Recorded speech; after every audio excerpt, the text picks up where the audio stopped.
Please come to order. Chairman Harshman, could you come up here, please?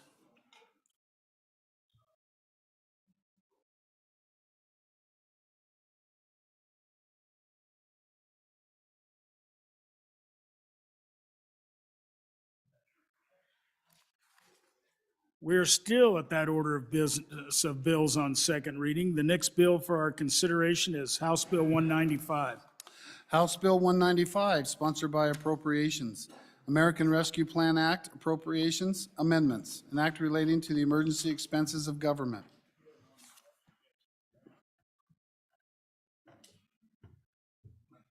You just have one amendment?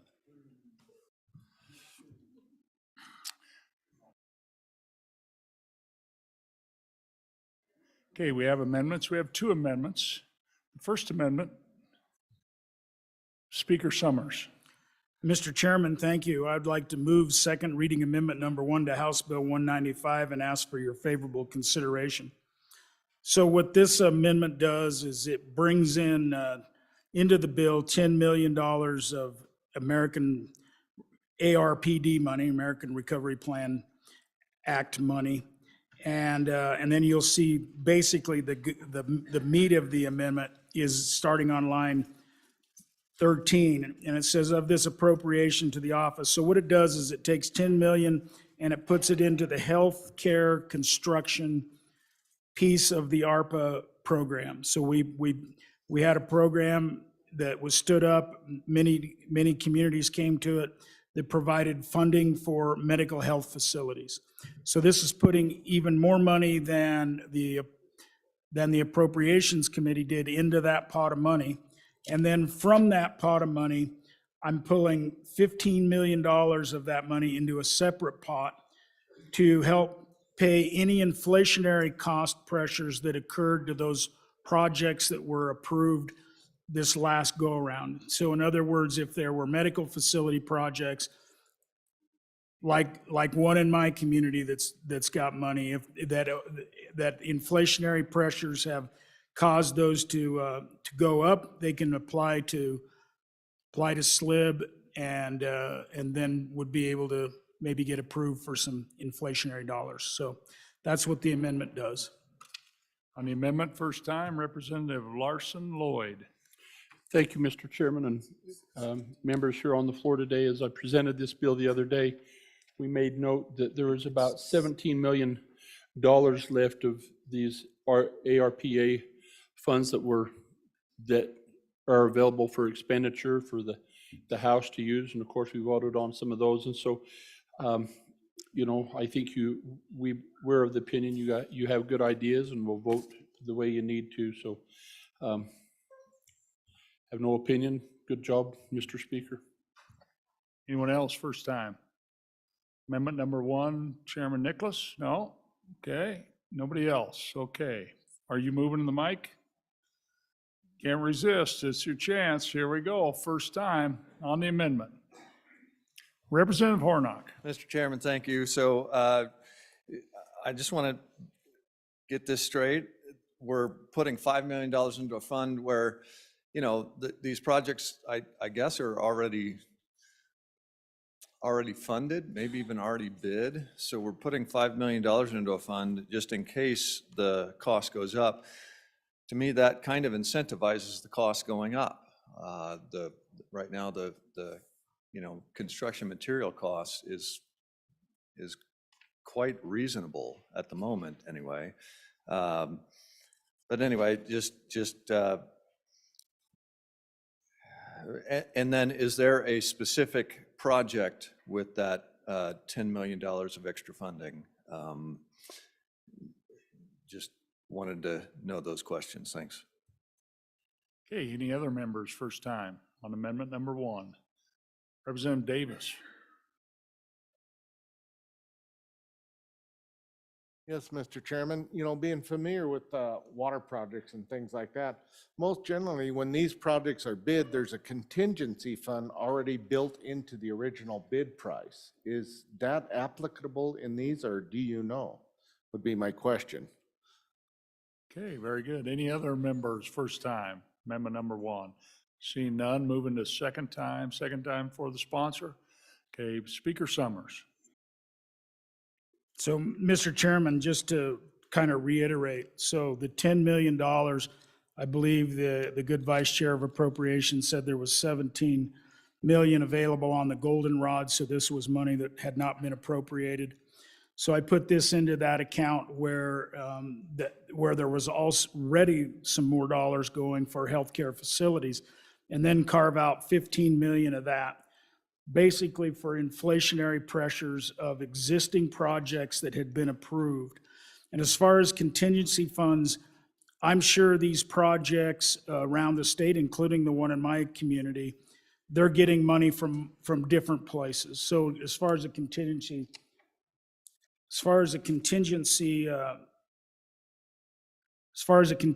fund, I'm assuming every project as it gets finalized will have a contingency fund with it.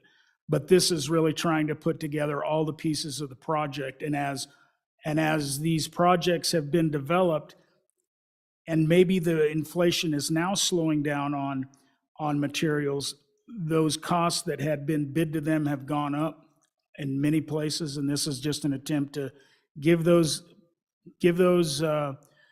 projects that have already been approved a chance at a little more money if they need to do it to get these projects completed. So that's the goal of it. So on and support. Thank you. Okay, we are voting on second reading amendment number 1 to House Bill 195. All those in favor, please say aye. Aye. Those opposed, please say no. No. That amendment has been adopted. We are now on second reading amendment number 2. Representative Provenza.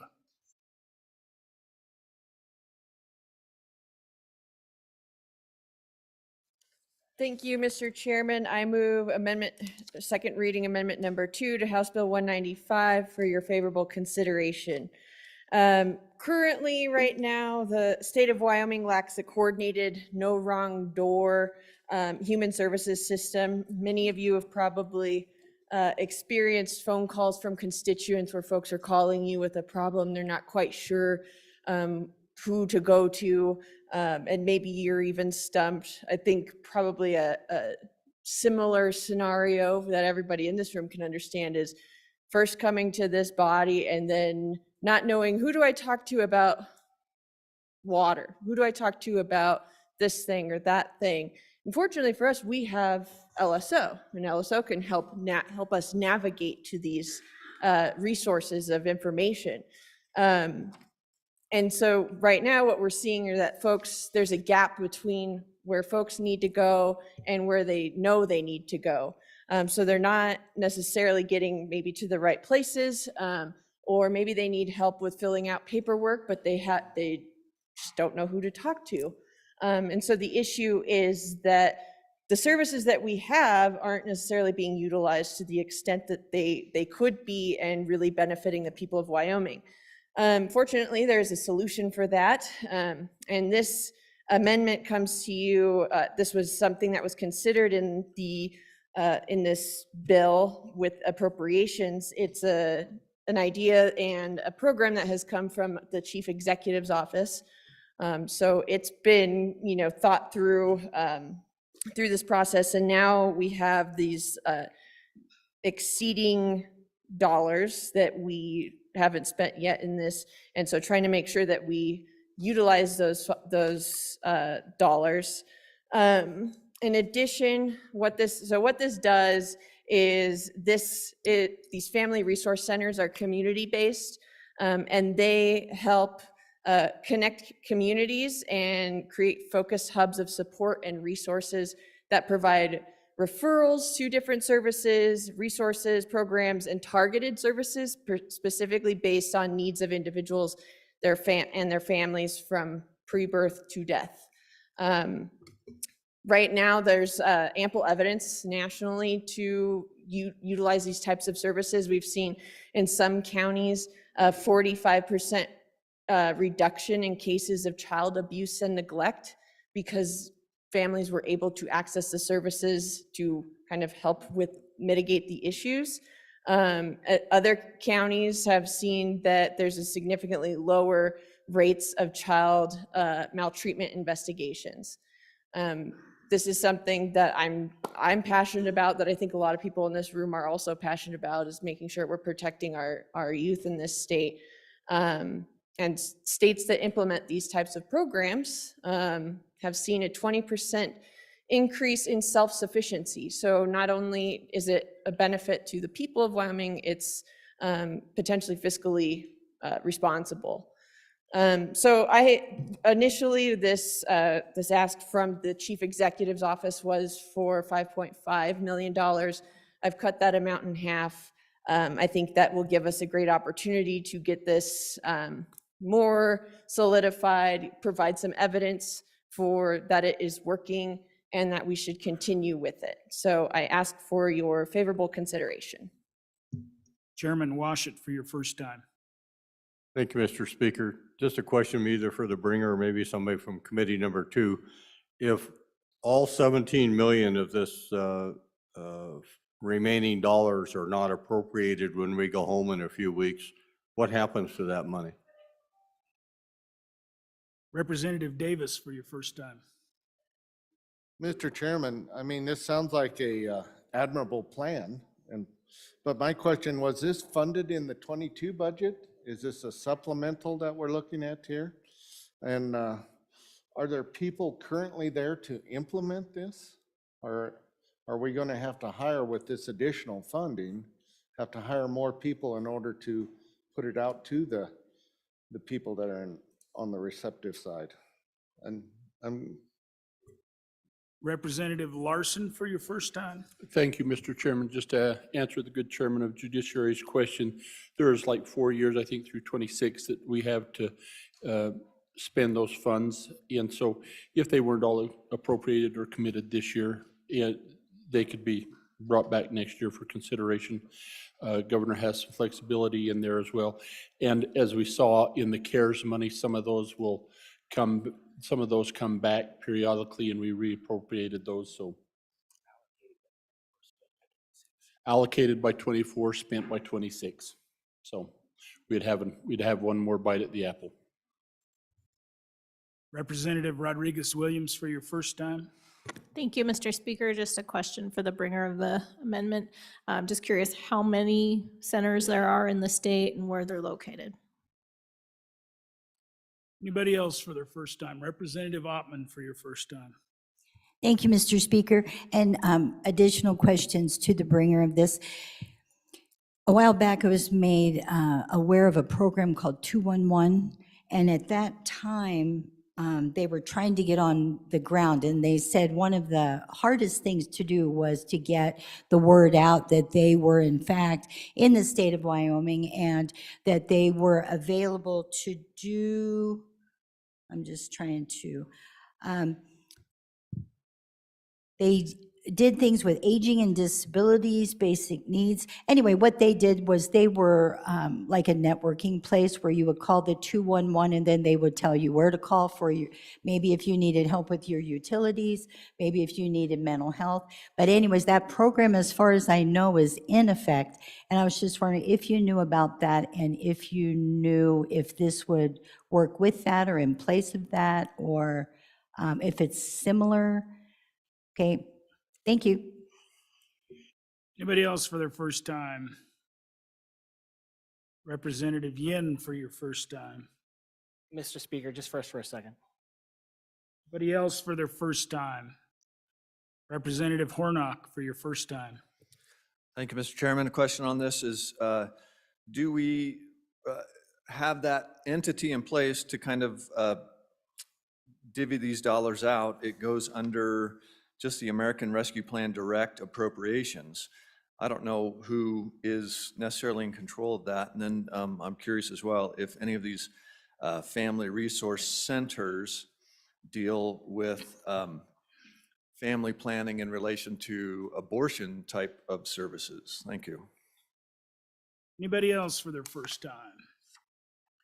Anybody for their second time before the sponsor?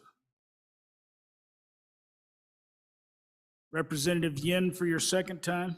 So, Mr. Chairman, I was trying to figure out where it was in the governor's letter. It is in sorry, in the chief executive's letters. It was in one of their letters specific to the bill that we're talking about now. And he did ask for twice as much as what's being asked for here. So Which agency? for the one that deals with family services. Yeah, yes. Anybody else for their second time? Representative Provenza.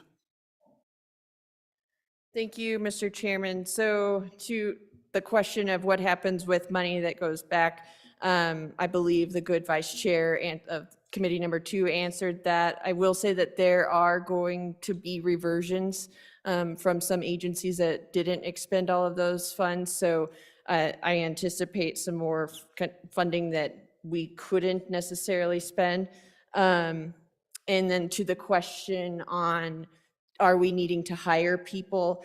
Under the request from the chief executive, they did have for one FTE, full-time person, but mostly what this program does is utilizes grants into communities themselves. So each of your communities would have the potential to utilize this if they so choose.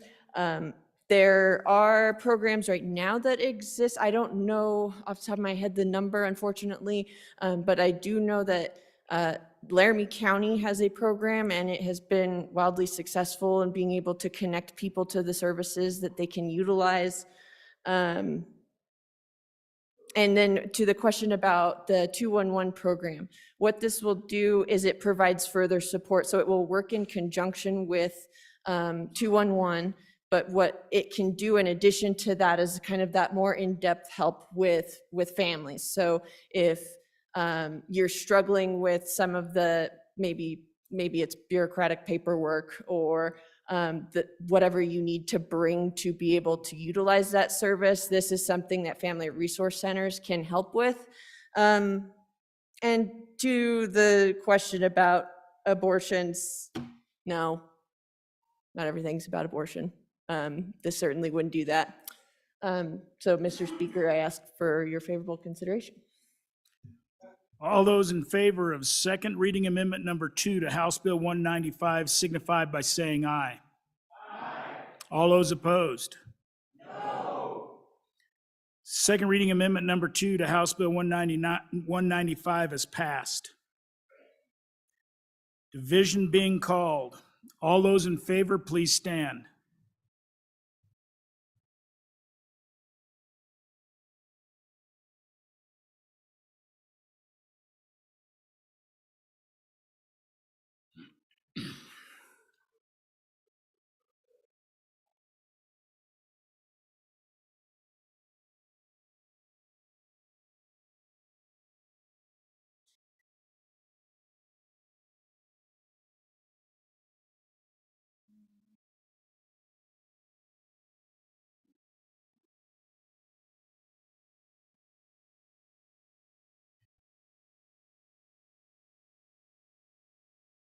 Okay, all those opposed, please stand.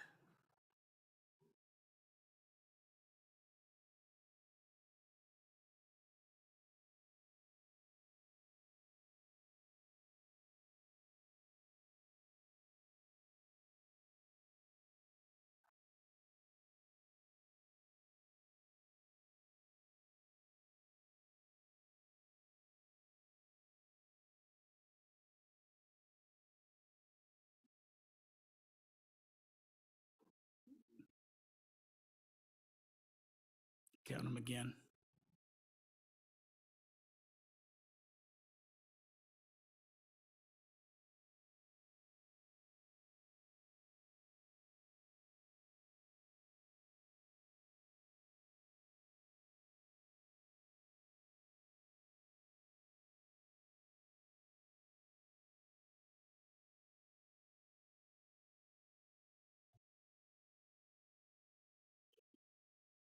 Second reading amendment, thank you. Second reading amendment number 2 to House Bill 199 has failed. 29 to 32.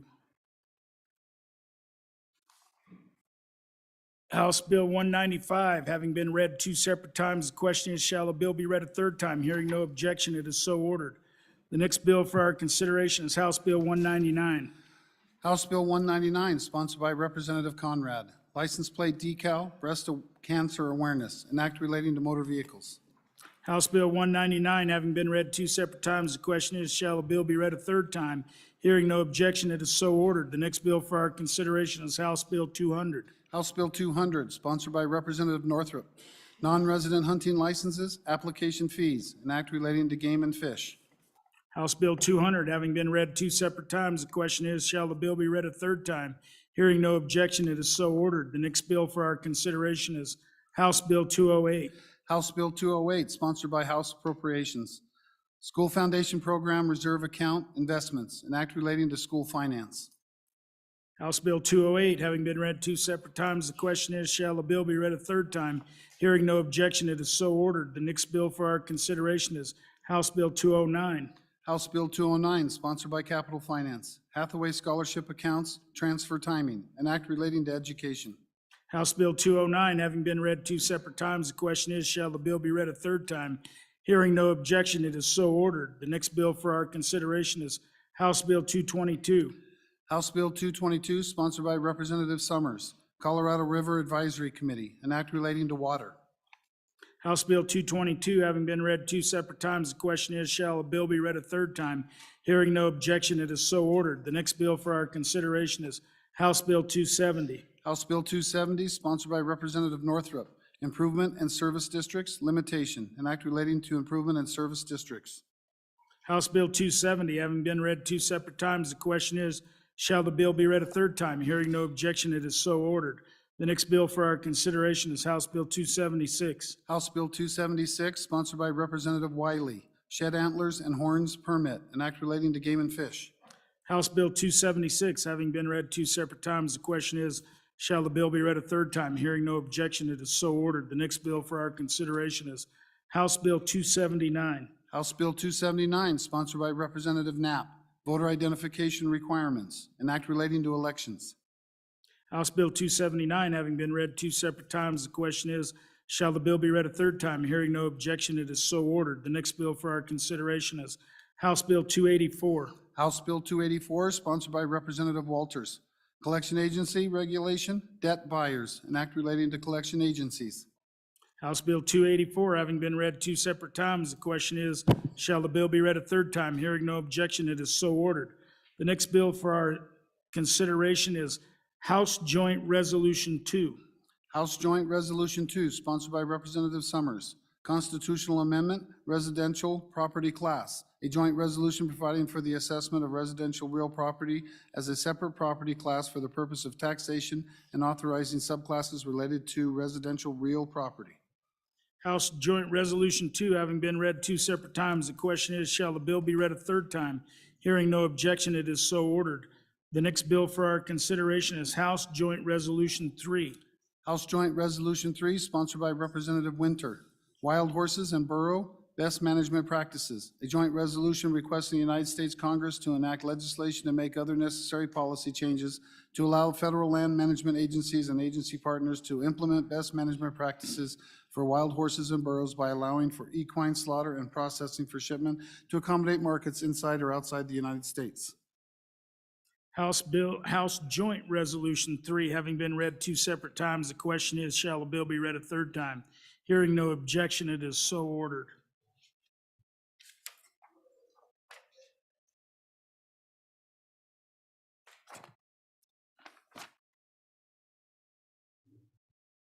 We're at that order of business of bills on third reading and final passage.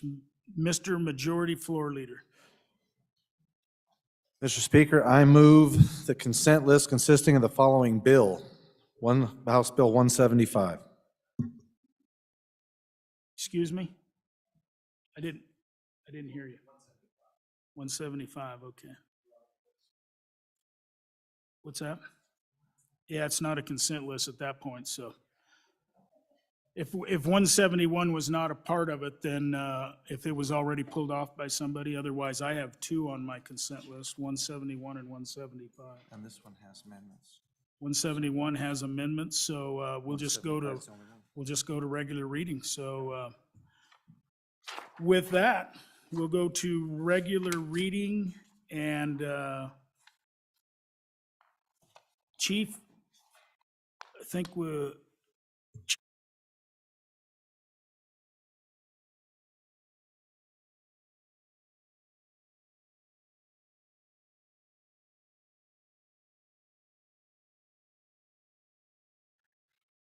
all right, the first bill for our consideration is House Bill 183.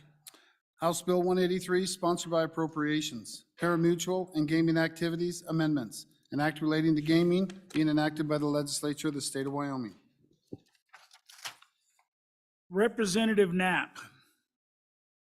Mr. Chairman, with the promise of interim study looming, I respectfully withdraw third reading amendment number 1 to House Bill 183. Third reading amendment number 1 to House Bill 183 has been withdrawn. House Bill 183, having been read it's got another one. All right. Let's see whose this is. Representative Walters. Thank you, Mr. Speaker. I move third reading amendment number 2 to House Bill 183 and ask for your favorable consideration. Mr. Speaker, I would like to call point of order, Point of order, what's your point? the germaneness of this amendment to the bill. All right, all of the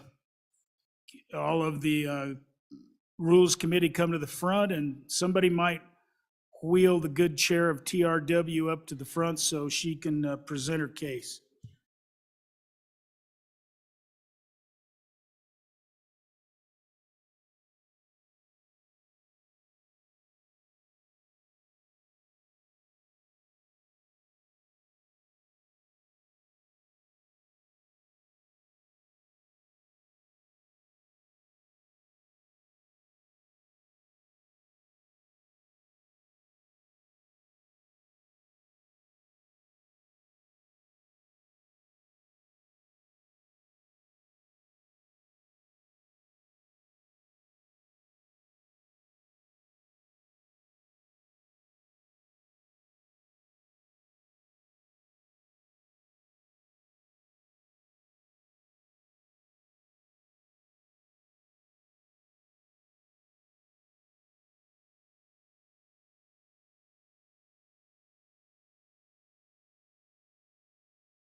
So, ladies and gentlemen of the 67th, just to give you a little discussion. The discussion was really whether this bill fell within the intent, whether you could find anything in the long title that would pertain to this amendment. And on about a 10-3, I think, vote of the Rules Committee, they agree that this amendment is probably not within the intent of the bill. And so Representative Walters, what would you like to do from here?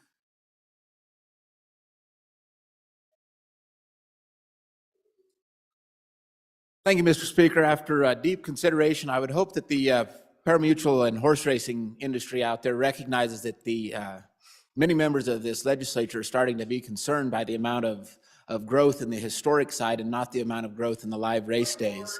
And with that, I would take the time to withdraw. Point. Yeah. Point of order, Mr. Speaker. We don't get to do this when we're withdrawing an amendment. Thank you. Agreed. And at this time, Mr. Speaker, if I still have the floor, I would withdraw third reading amendment number 2 to House Bill 183. Thank you. Third reading amendment number 2 to House Bill 183 has been withdrawn. I granted a little latitude there because he did withdraw his amendment. All right, House Bill 183 having been read 3 separate times, the question is, shall the bill pass? Chief Clerk, please call the roll.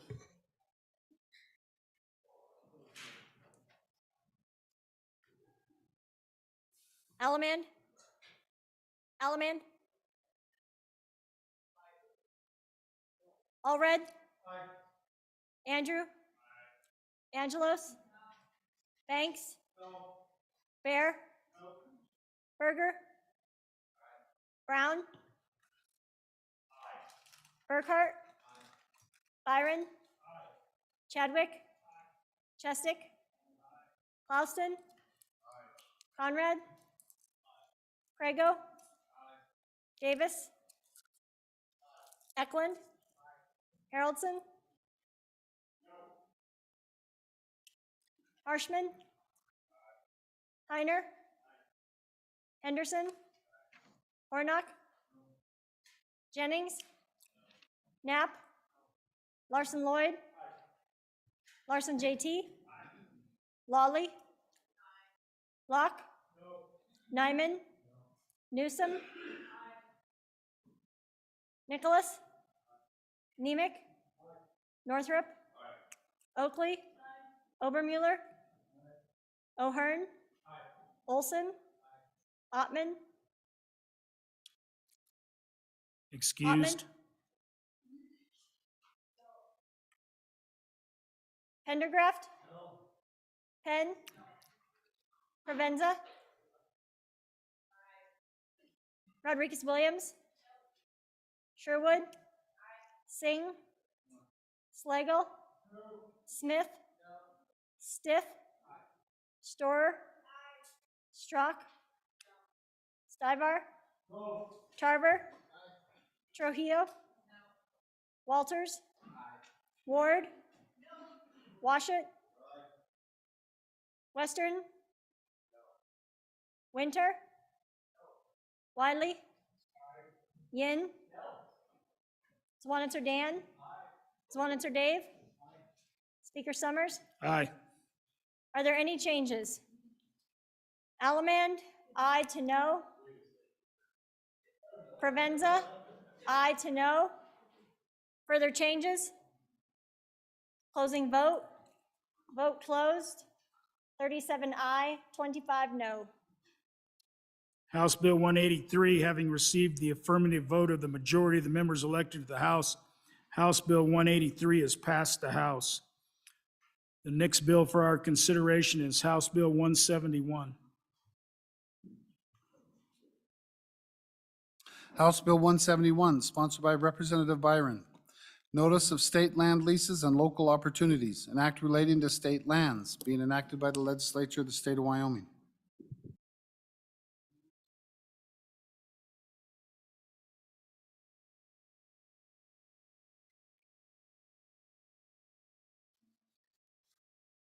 Chairman Harshman. Thank you, Mr. Speaker. Mr. Speaker, I would move third reading amendment number 1 to House Bill 171. This is a corrected copy, Point of members. order. What's your point? Mr. Speaker, I'd like to call Rules Committee. I don't believe this is germane to the bill. Okay, I don't know that it was even moved to call a point. Was it moved? Okay. All right, Rules Committee to the front, please.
House will come back to order. So this was an interesting discussion in rules, and I'm not going to get into it a lot, other than the standing committee amendment changed the title.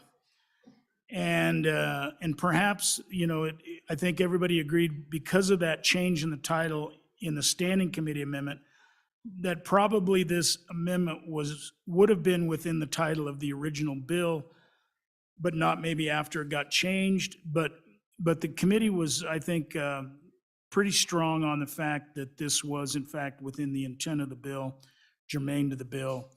And so Chairman Harshman, you can continue on the debate of your amendment. Okay, thank you, Mr. Speaker, and the amendment has been moved. Appreciate the debate and consideration of the Rules Committee. Members, got a couple bills working through, and so I worked with the sponsor of this bill, worked with our association that represents our counties, worked with other groups to kind of, because it's all about solving problems, right? That's why we got elected, to come down here and solve problems. And so there's a couple issues that will help our 5 electeds who sit as a board for our lands and make these decisions. And so they have asked for these changes and updates and modernization of some of the statute. And so, Mr. Speaker, you can see that on the corrected copy, lines 19 through 21, the Board of Land Commissioners may lease for a term of up to 99. And then it adds the word residential. Now, they can go 75, but we know from lending institutions and financing, one of the biggest truck stops in Wyoming in the western part of the state sits on a state lands lease. And so we know that to finance those type of things, 99 is as close to perpetuity. This has nothing to do with ag. That's controlled in the Constitution. Has nothing to do with ag leases. Okay, so the ag is separate. That's a separate bill that the Ag Committee has already passed, is in the other body. Mr. Speaker, and then a little cleanup on the next section, 36.5.115. It's down on 33 and 34 of the corrected copy on defining these recreational purposes. Right now, there's a nice laundry list, but this helps modernize that so the board can move forward with that. Finally, I think, Mr. Speaker, 2 last things at the bottom of page 1 is when you have these improvements by the lessee, and before it goes to, it already says in current statute, 3 disinterested appraisers who appraise those improvements. And but we give this thing 90 days, and then it goes to the market value and changes that, which is really important, I think, for the lessee who's put their money into this. And I think it helps private landowners adjacent to these state leases. And Mr. Speaker, the final thing is this paragraph B on the bottom of the amendment for these commercial and residential leases, that these improvements then are valued at market value. And so it's going to be so important for people to make those kind of investments. So with that, Mr. Speaker, I would stand for any questions on the amendment. Thank you. Anybody else for their first time? Representative Banks for your first time. Thank you, Mr. Chairman. I just want to point out to this body that we passed out of our Ag Committee, as well as this body, House Bill 16, which already dealt with improvements upon our state lands. I would find that this would be contradicting of what we had already passed and debated and worked with State Lands Board in that committee, and hearing their testimony, what they would like to do. And so I would stand against this amendment. Our state lands have everything to do with agriculture. And so I believe that the way we worked it in Ag Committee was beneficial to that, and these additions aren't necessary on top of the work that we've already done. So I would urge a no vote on this amendment. Thank you. Representative Hornock for your first time. Thank you, Mr. Chairman. If I understand this right, so if I am leasing a state piece of land, I can build a house on it, essentially. However, I have a lot of constituents that are agriculture area. It's the southwest corner of Laramie County here. A lot of state land is being leased out in that area. So I've heard from them, their concern on this is that we will now take a state piece of land. And if somebody can get a lease for that and show the state that they will generate a ton of revenue by building this out commercially or putting up a bunch of housing on this this piece of land and developing this piece of property. So now the state's looking at cattle leasing on this piece of section of property, or the residential property value on this section of property. Which one is much more inviting for revenue generation? However, it might be more inviting for revenue generation, but is not at all inviting for the people leasing that land for grazing or for other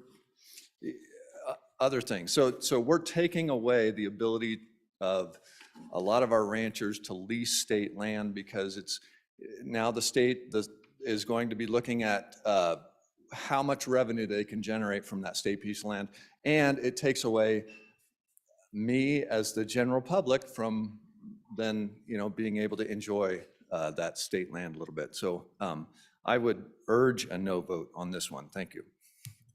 Representative Slagle for your first time. Thank you, Mr. Chair. On and against this amendment. My big concern in this amendment is the change of language to 99 years. We might as well be making it into the future forever. I don't know the word, I can't say that word that you need to say, but anyway, perpetuity. But anyway, I believe this is a thing that needs to be looked at in the interim committee. It's not something to be decided like this. The Ag Committee has not seen this deal and not looked at it. It didn't go through our committee and wasn't seen in the interim. So anyway, thank you for your time. Representative Byron for your first time. Thank you, Speaker. To the good question that came from the gentleman that lives down the road towards the mountain, this is already happening. So just to clear things up, it's not a new thing that these lands are being leased for other options. This isn't going to create that currently exists statewide. So the great other sponsor of the bill that references 75 versus 99. I mean, we're getting into some finite things here. I mean, it could be 50, it could be 75, it could be 99. I mean, any of those dates, most of us, except some of the younger members, won't be here. So the bill already went down the hallway to the other side that's specific to ag.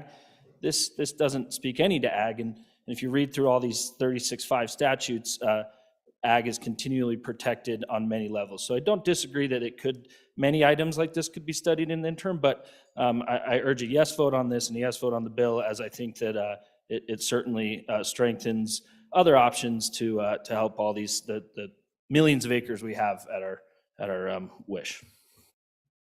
Representative Davis for your first time. Mr. Speaker, these lands that we're talking about were originally set up by the Taylor Grazing Act and for specific uses.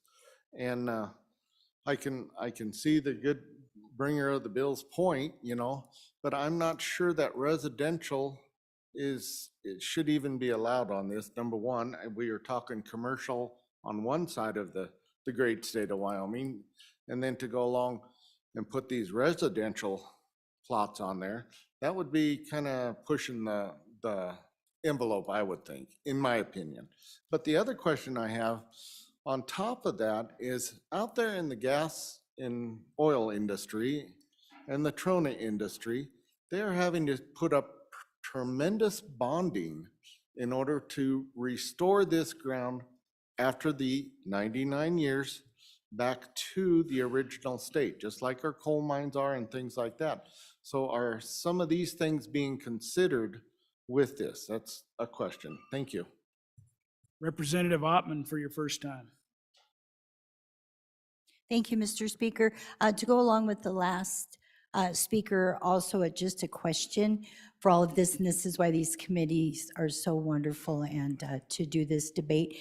If it's going to go along with residential, that was one of my questions, and I've been told, well, properties, say for example, in one of our highest valued counties, The people up there are more prone to tear down buildings and rebuild within a few years. So that didn't, to have that lease for residential or commercial wasn't really a problem. I accepted that comment, but really had to think about it. The other thing was that if we are looking at this, would this go along with casinos? Could we put a casino down there on some of the state lands? And because that sure would bring a lot more money in than grazing, but is that the way we want to be? And how would that work with another sovereign nation? So those are just questions I have about the direction of this bill. Thank you.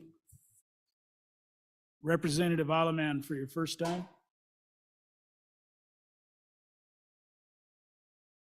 Thank you, Mr. Chairman. Looks to me like we took a good agriculture bill and turned it into a bill for recreation, for campsites, for a lot of stuff that's not agriculture. And we took a good agriculture bill and we heard it. Thank you very much. Thank you. Representative Jennings for your first time. Thank you, Mr. Speaker. So when we got called to the front, one of the things that gave me a little heartburn, and not against the ruling of the chair in any way, but on this amendment, is it seems like that we're changing policy. There's a lot of policy involved in this, rather than what the title says about notices. And so on and against this amendment. Anybody else for your first time? Nope. Anybody for their second time before the sponsor? Representative Harshman for your second time. Okay, thank you, Mr. Speaker. Appreciate the questions and the debate. I think, first of all, that these aren't Taylor Grazing Act lands. That's a 1934 BLM Act. We're talking 1787, Northwest Ordinance, back when the wild Northwest was Wisconsin, Minnesota. And then as we moved westward, right, and we had these active admission lands. And we've sold over 1 million of our lands. I mean, we've got millions of acres. It's not about grazing. It's all that's controlled in the Constitution. This bill has absolutely nothing to do with agriculture.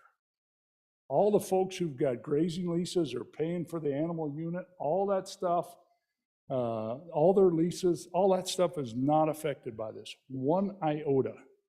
Okay, we are talking about active admission lands that we all swore our right hand to, right, to do our fiduciary responsibility. So what are we trying to do here? First of all, the good representative from Bighorn County talked about a previous bill that passed out of here. And that was Title 36, 5111. And it talked about market value of these improvements. That's what we're talking about. We're trying to help the lessee who puts money into these, and they raised it from $2,000 to $4,000 and then would be paid market value. $2,000 to $4,000 without approval. It's had nothing to do with this. All this is talking about is, and first of all, let's talk about residential leases. There's all kinds of ag operations that have residential leases now on state land. There are residential leases all over our state. Most of them are very rural, right? So the state land board has been doing that, but nowhere in the statute does it say they can do that. Okay, and then the other part is the recreational part. I mean, if you look at the list, it just says parks, golf courses, youth groups, skiing, winter sport areas. So the idea is to add "and other recreational purposes determined by the board," who has the constitutional duty to do that. I see another member getting ready to speak a second time. I don't know, Mr. Speaker, how that's going to work. And then, Mr. Speaker, the last part on this thing is really, I think, important.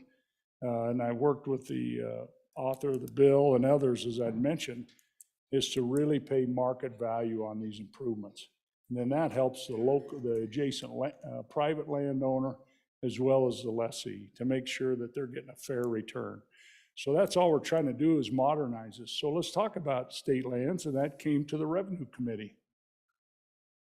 This is a revenue committee issue, and as chairman of revenue, that's why I'm bringing this forward. We studied this all interim and worked on it. It's totally different than what the ag committee worked on, which were grazing leases and the minimum value of improvements and how to get market value for those improvements. Totally separate issue. I voted for that bill. All of us, I think, did, and that bill passed. I'm sure it'll get signed into law. What we're trying to do now is modernize and update so the Board of Land Commissioners and this legislature can do our fiduciary responsibility to these state trust lands that were granted to us at the act of admission. Okay, so Mr. Speaker, I appreciate the debate. This is really important for our 3 million acres and that we keep modernizing and moving forward. So thank you, Mr. Speaker. Thank you, members. All those in favor of third reading amendment number 1 to House Bill 171 signify by saying aye. Aye. All those opposed? No. Chair is in doubt. All those in favor of third reading amendment number 1 to House Bill 171, please stand.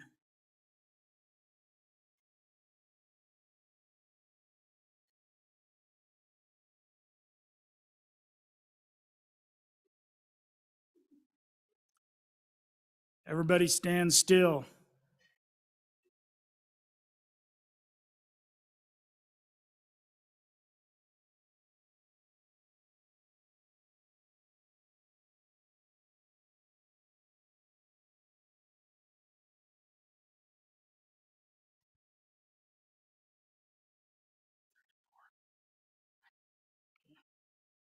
All those opposed, please stand.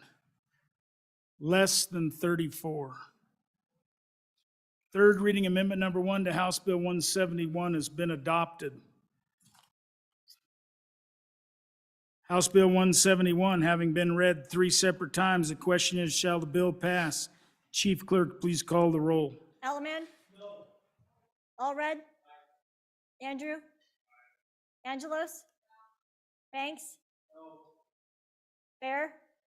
Berger? Brown? Burkhart? Byron? Chadwick? Chestick? Clauston? Conrad? Crago?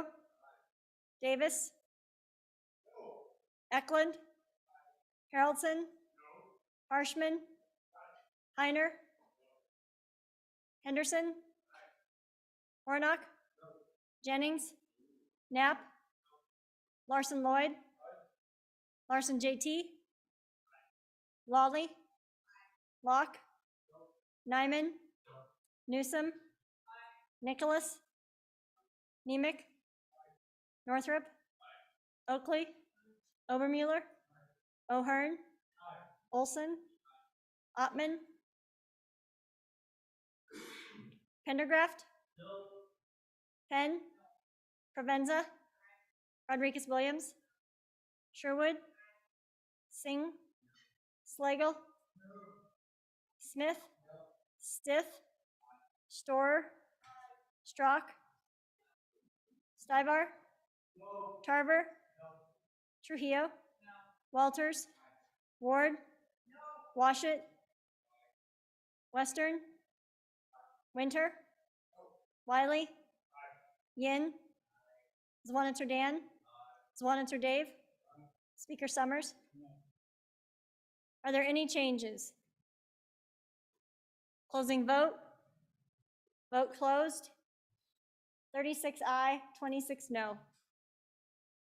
House Bill 171 having received the affirmative vote of the majority of the members elected at the House, House Bill 171 has passed the House. The next bill for our consideration is House Bill 175.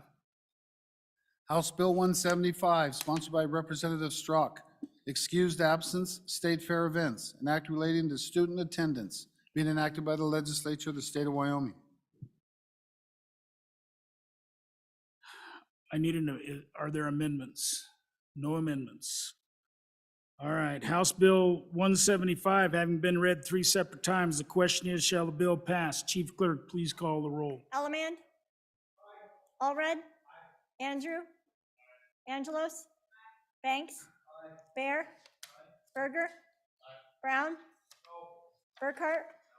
Byron? Chadwick? Chestick?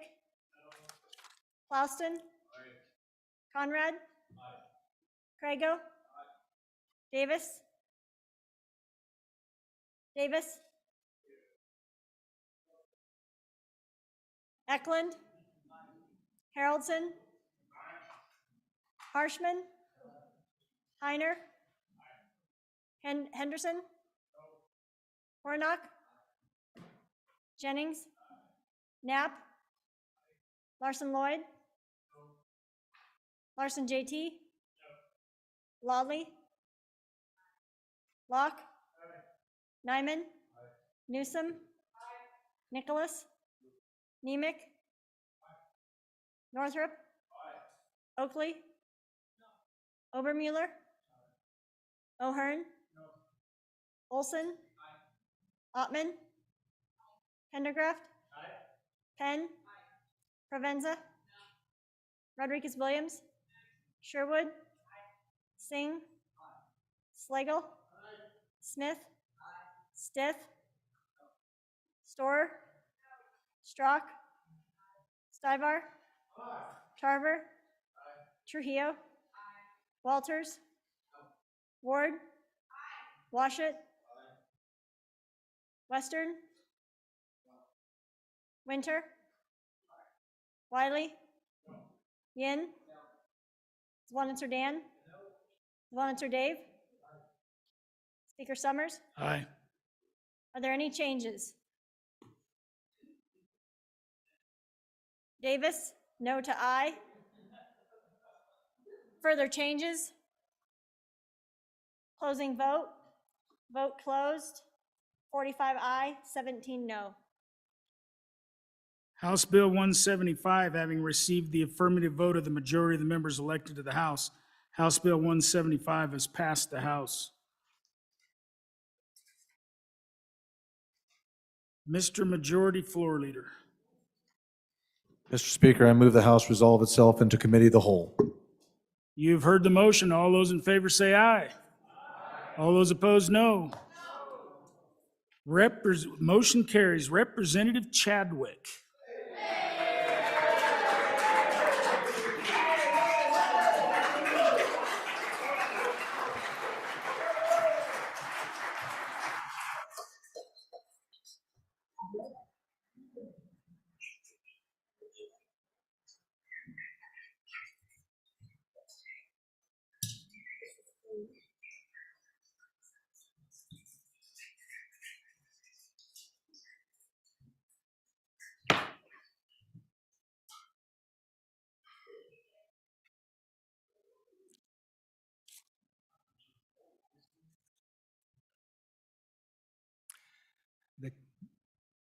The Committee of the Whole will please come to order. First bill for our consideration is Senate File 2. The reading clerk will please read the bill. Senate File 2, sponsored by corporations, Wyoming Telecommunications Act, sunset date, an act relating to telecommunications. Mr. Speaker, your committee number 7, Corporations, Elections, and Political Subdivisions, to whom is referred Senate File 2, Wyoming Telecommunications Act, sunset date, respectfully report same back to the House with the recommendation that it do pass. Ayes, Representatives Chadwick, Haroldson, Harshman, Knapp, Newsom, Olson, Ottman, Wiley, Yin. Representative Olson, Chairman.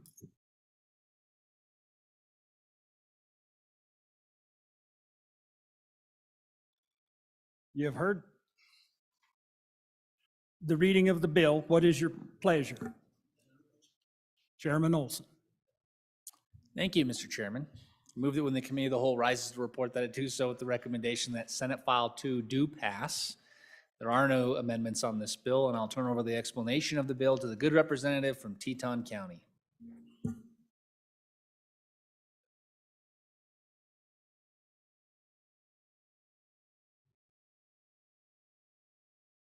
Representative Yin. Thank you, Mr. Chairman. Members, this is a very small little bill. All it does is change the sunset date for the Wyoming Telecommunications Act forward 2 years. So the industry came to the interim committee and then came to us, our standing committee, to tell us that, you know, the telecommunications industry in Wyoming is a very lightly regulated industry. Most of the regulations are federal regulations, but their issue with the sunset date was that there were a couple things in there that they really wanted to make sure that they worked out. All this does is give them 2 years to work out the issues that they have with us, and they'll come back to us with any changes that need to happen for the Telecommunications Act. And so with that, I'll ask for your favorable consideration.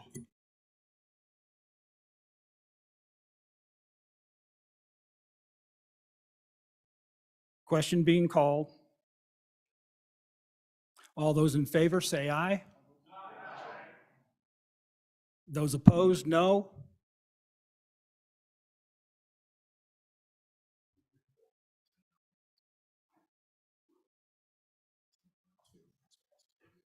Senate File 2 has passed the Committee of the Whole.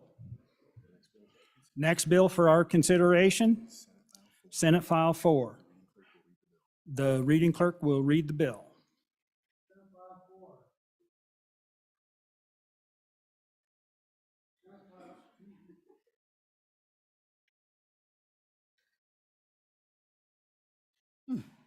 Senate File 4, sponsored by Labor, North American Industry Classification System Amendments, an act relating to workers' compensation. Mr. Speaker, your Committee Number 10, Labor, Health, and Social Services, to whom is referred Senate File 4 engrossed, North American Industry Classification System Amendments, respectfully report same back to the House with the recommendation that it do pass. Ayes, Representatives Chadwick, Clouston, Hornock, O'Hearn, Penn, Trujillo, Ward, Yin, Zwanitzer. Representative Zwanitzer, Chairman. You have heard the reading of the bill. What is your pleasure, Chairman Zwanitzer? Thank you, Mr. Chairman. I move in the Committee of the Whole rise to report to do so with the recommendation that Senate File 4 do pass. There are no standing committee amendments, and I would turn it over to the good representative from District 59. Representative O'Hearn. Thank you, Mr. Chairman. This is an act relating to workman's compensation, and it's dealing with extra hazardous industry codes to conform with the changes made in the NAICS manual that is revised and reviewed on a quinquennial basis, which is every 5 years. There's 5 different sections that it deals with. Wholesale trade on page 2. On page 3 is the retail trade. On line 18 on page 3 is food and beverage stores. On page 4 is information sector. On page 4 also on line 18 is the public administration. This is updated every 5 years. These are just little code changes in the North American industry classification system dealing with workman's compensation. I'll stand for questions.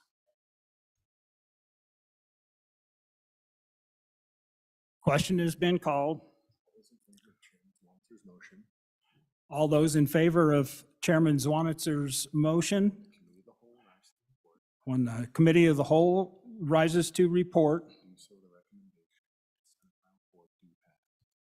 you do so with the recommendation of Senate File 4 do pass. All those in favor, say aye. Aye. Those opposed, no.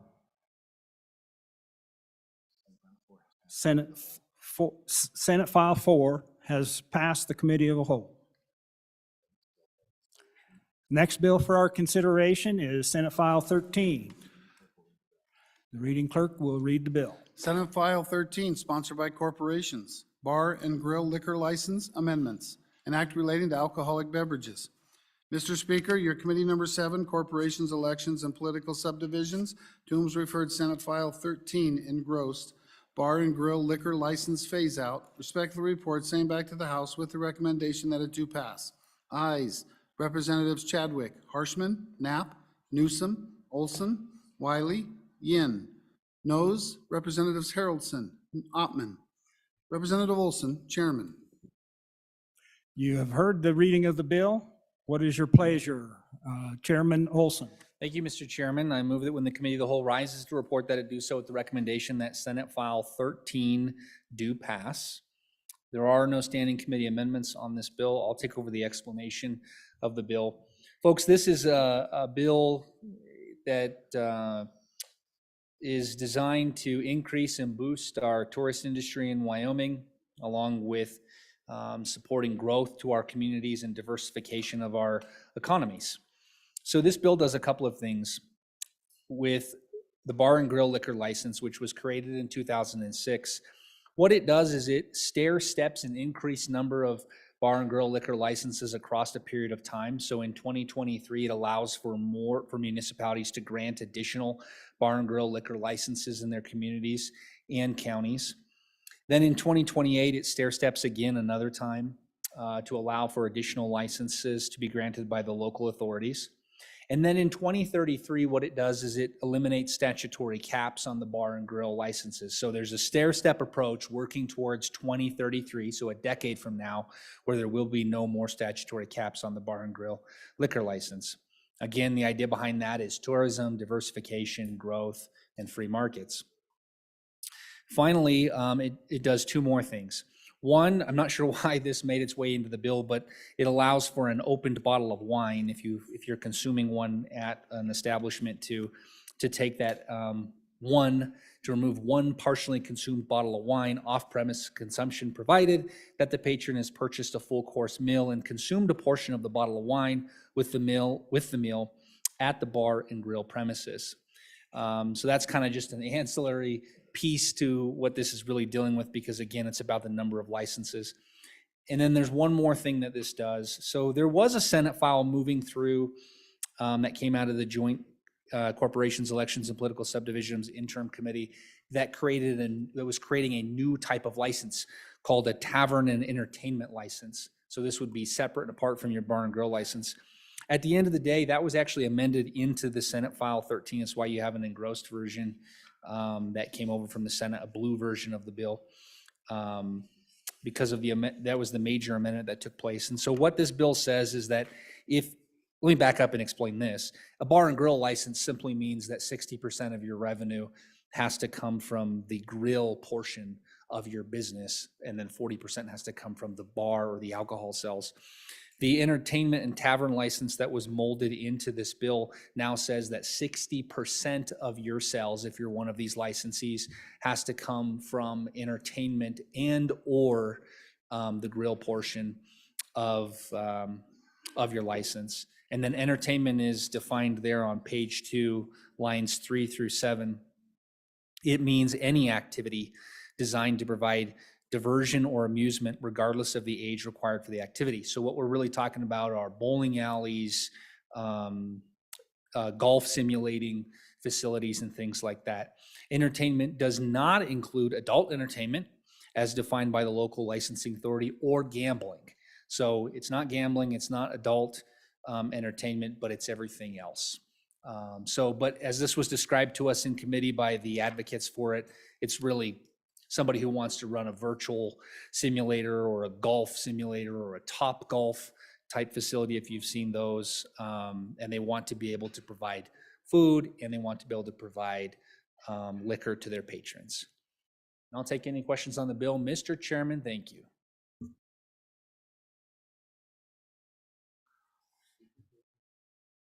Speaker Pro Tem Stith. Mr. Chairman, thank you very much. So it seems like what this bill does is it really phases out the requirement, that for a bar and grill license that you have most of your revenue from food, because you can just have it from entertainment. And then it increases the number of bar and grill licenses to be effectively unlimited after 2033. So it seems like the effect of that is if someone has paid, say, $100,000 or $150,000 for their liquor license that they use in some establishment that has less than 50% of its revenue from food, then that investment just gets destroyed, right? I mean, this is kind of bad news for anyone who had the bad luck to actually buy a retail liquor license. That's what it looks like to me. So I guess the question is that a good idea? Do we want to take those people who have those investment-backed expectations that they purchase their retail liquor license that they're using in their establishment that's not generating primarily food, and take that away from them? That seems like a bad idea, but I'm open to listen. Chairman Olson. Thank you, Mr. Chairman. So this, this bill, this phase out of 10 years is the grand compromise. So is it, the testimony that in support of this bill came from the association that represent municipalities, came from our municipalities, town councils, mayors, county commissioners, those that represent as well the liquor establishment or the liquor industry testified in favor of this bill. So I understand that at first blush, when you look at this bill, you might think, wow, once the cap is released, then what's my investment worth? But that's why it's a 10-year phase out, and that's really the kumbaya between all the parties that are involved. I'm not saying anyone who ever purchased a bar and grill license is going to be in favor of this bill, but I can tell you that I watched this bill in the Senate committee, and I can tell you that I watched this bill on the House side, and I did not see any testimony, not 1 ounce of testimony against the bill. So if that school of thought is out there, it's a pretty minute or minority position. I have not seen that opposition to the bill. Representative Yin. Thank you, Mr. Chairman. And just to add on to that, this doesn't affect retail packaged liquor licenses, right? So those entities are still the only ones where you can buy a case of beer and then walk out with it. You can't really do that with those bar and grill licenses. So those licenses are still very limited, and this really just opens it up so more places that their primary purpose isn't selling alcohol will be able to also sell alcohol to be imbibed during that either entertainment or food service. Representative Ottman.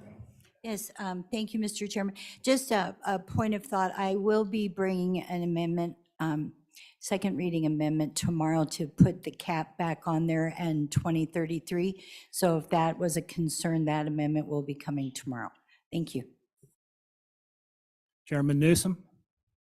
Mr. Chairman, in testimony, the liquor vendors gave us a really nice rundown of the liquor laws as they came. And in 1979, we passed the restaurant liquor license, which was capped at that point. And then in 2015, that cap was removed. And so what we need to remember is that did not create a big rush of restaurants wanting liquor licenses. It just took that one hurdle away. And for those of us that live in resort communities, this is an important bill because we are capped out on all of our liquor licenses. As a former owner of a movie theater who would have liked to have a liquor license, but could not sell enough popcorn to make, or hot dogs and nachos to get through that 60-40 split, but would have liked to have the opportunity to sell alcohol even on occasion. So this would allow for that within this bill. Thank you. Representative Henderson. Thank you, Mr. Chairman. I work in business development, and I've never had anyone who wants to open a business or expand a business ask me how many bars there are in town. So when someone says this is motivated for more economic development, I think you want to think twice about that. But I have had businesses ask me how many schools, how many houses, what other amenities beside bars are available for the families and the workers of the business. I have constituents who are very concerned in terms of existing establishments. As the good chairman mentioned, we did a few years ago, for you new people, we did expand the availability of licenses. And to underscore what she said, I remember she said there wasn't a big rush. So the words bait and switch kind of come to my mind in terms of, the folding in of the other one. I thought the other one had a lot of promise, the tavern one, and I'm not sure why they folded it in, but it just disguises, I think, the reality of this bill. Recently, we had one liquor license, we had 13 applicants. I think that's a good thing. That's what the free market's all about. And so I would think long and hard about just, going full swing on this thing. Look at your own community. Count how many establishments you have now. Count the kind of activities that you know your community likes to do and get involved in. And think about, do we want to unbar the whole thing in a few years and just let, whatever happens, happen, right? Think about substance abuse. Think about domestic violence. Think about increasing crime, those kind of things. Other costs that would be maybe associated with this. Thank you. Representative Davis? Mr. Chairman, this is near and dear to my heart. Liquor is kind of like the gaming industry. How many dollars are out there that people are going to spend, So there's only a limited amount.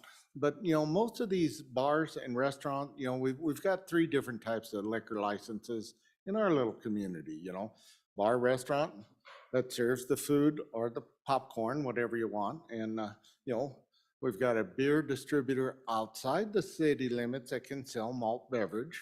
And then inside the town, you have 2 package liquor stores. Well, we're a community of 500 people is all. So if you do the math on that, you got to get pretty competitive to get that alcohol dollar. You've got to offer some incentives here. Maybe it's a bar. Maybe it's just a drive-up window. I don't know, But to look at this for expansion, I'm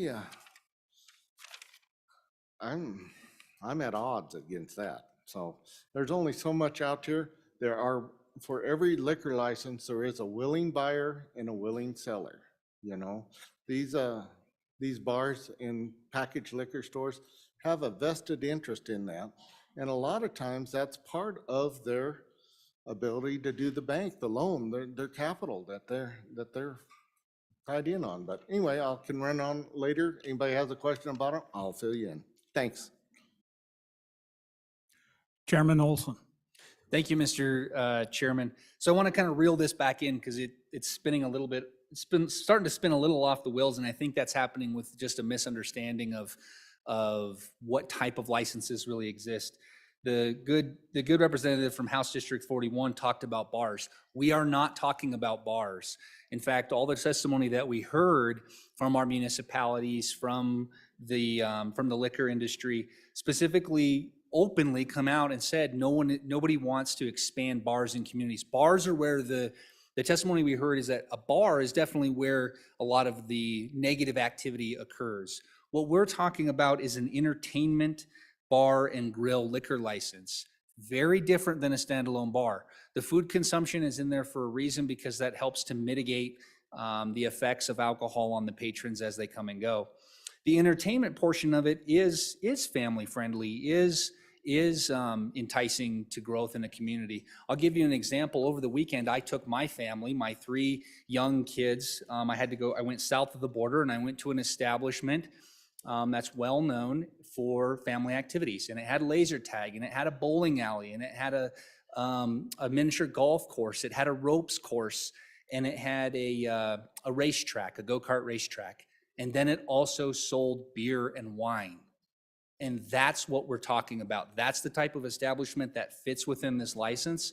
And so in our community, in my community here local in the capital city, we recently had a license come up and there were 13 or 14 applicants, all phenomenal applicants, but only 1 license. That's not the free market. That's the opposite of a free market. What this bill does is over that phase out period for 10 years is gets us to a free market where when there are 13 or 14 good ideas, that if the local community wants to issue that many licenses, then it can. And again, we're talking about movie theaters, we're talking about golf simulators, we're talking about racetracks and bowling alleys, and establishments that want to serve beer and wine while they serve the community with this activity. And so I think it is positive growth, and it is it's what's prohibiting growth, not just in my community, but I'm sure many of you, if you take the time to look at your communities, you'll see that that the number of licenses for the number of applicants are just not equal. And that's all this bill is intended to do, is create more licenses for those applicants that are already there. Thank you, Mr. Chairman. Chairman Washit? Thank you, Mr. Chairman. It just seems to me that this is going to infuse alcohol into a lot of venues that historically have been considered family-friendly, where there was no alcohol being sold, recreational places, arcades, places like that, where we used to be able to take our family and enjoy a day without having somebody sloshing around spilling beer on your pant leg. And now it sounds like that's changing, that this is going to allow all of those sorts of venues to also sell beer. And as a policy consideration, I'm not sure I'm in favor of that. If I'm wrong, please correct me. Representative Davis. Yes, Mr. Speaker, or Mr. Chairman, excuse me. Entertainment, that's you have a pool table, is that entertainment? Do you have a jukebox, is that entertainment? Foosball table? Even these games of skill that are coming up, those are all entertainment. But to mix family with alcohol, there's a fine line there. Even in a restaurant bar, there's a fine line. Chairman Newsom. Thank you, Mr. Chairman. I think we need to be clear that the 60-40 split of 60 non-alcohol dollars to 40 alcohol-related dollars, that split is still in place. So what's allowed to do with this bar and grill license, with the change in this, is that I can add my entertainment dollars into the 60% that needs to be non-alcohol dollars. As far as the family-friendly venues possibly serving alcohol, that's a business decision that each and every business should be allowed to make. I mean, nobody is forcing anybody to get a liquor license. It is an option for those that would like to have that option in their business, but that's a free market business decision, what products you sell and don't sell. But I just want to make clear that still the 60-40 split, 60 non-alcohol dollars to 40 alcohol dollars is still in place, just as it is with the restaurant license. But the entertainment venues are allowed to use that entertainment dollars. So in my example, I can add a movie ticket to the bag of popcorn and the nachos and the hot dogs to get to that 60% of non-alcohol dollars. Thank you. Is there any further discussion? Question being called. All those in favor of Chairman Olson's motion that when the committee of the whole rises in report, it does so with the recommendation that Senate File 13 do pass. All those in favor, say aye. Those opposed, no.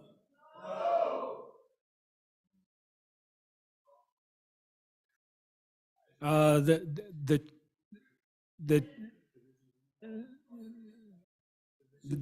division being called. All those in favor, please rise.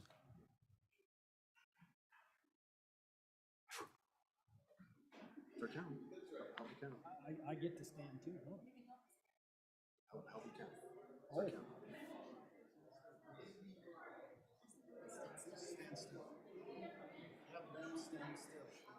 Please stand still.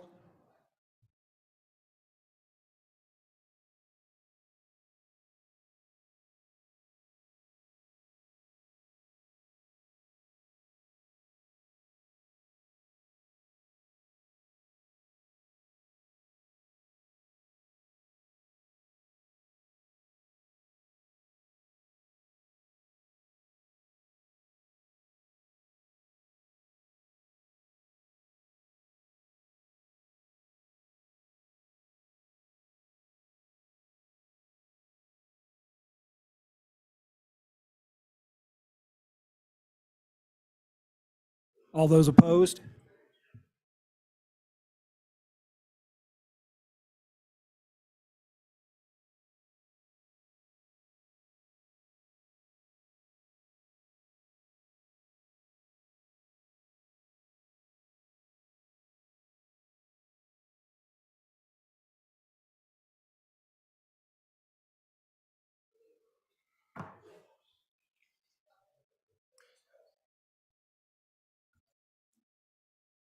Senate File 13 has passed the Committee of the Whole.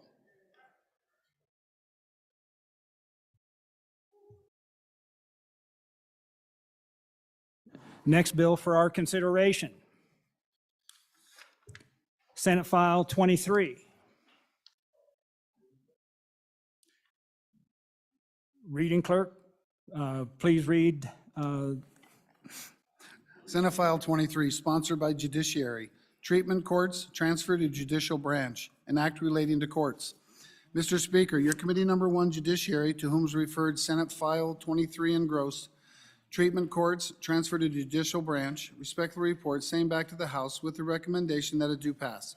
Ayes, Representatives Chestick, Craigo, Nemec, Oakley, Provenza, Washit. Noes, Representatives Haroldson, Rodriguez-Williams. Excused, Representative Jennings. Representative Washit, Chairman. You've heard the reading of the bill. What is your pleasure? Chairman Washit. Thank you, Mr. Chairman. I move that when the Committee of the Whole rises to report, it do so with a recommendation that Senate File 23 do pass, and I turn over the explanation of the bill to the good country lawyer at the front of the room. Representative Craigo. Thank you, Mr. Chairman.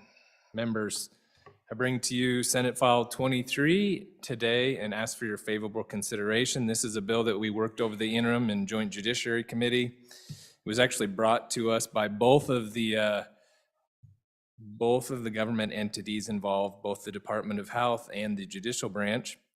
And really what this is doing is transferring the responsibility for what the bill says is treatment court, but what most of us out in the real world know it as is drug court. And so what it's doing is transferring responsibility and oversight of the drug court into the judiciary, which is really where it needs to be, where it belongs. Actually, the word court is in the name of the program. And so I think we just heard a lot of testimony over the summer about how this will create efficiencies in government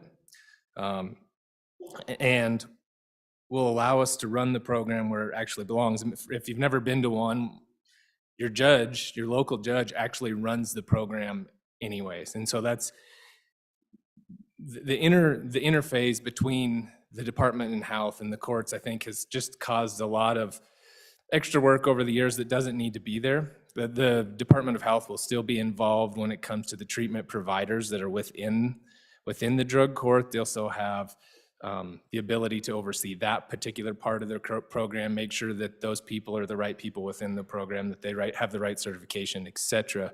But as far as the actual oversight in the program, we're going to move that to the Supreme Court.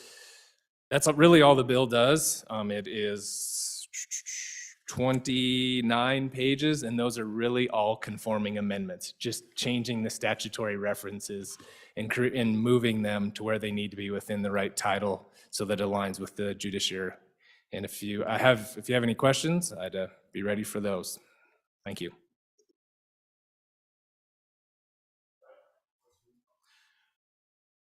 Question being called. All those in favor of Chairman Washit's motion that when the Committee of the Whole rises to report, it does so with a recommendation that House Bill 23 do pass. Did it?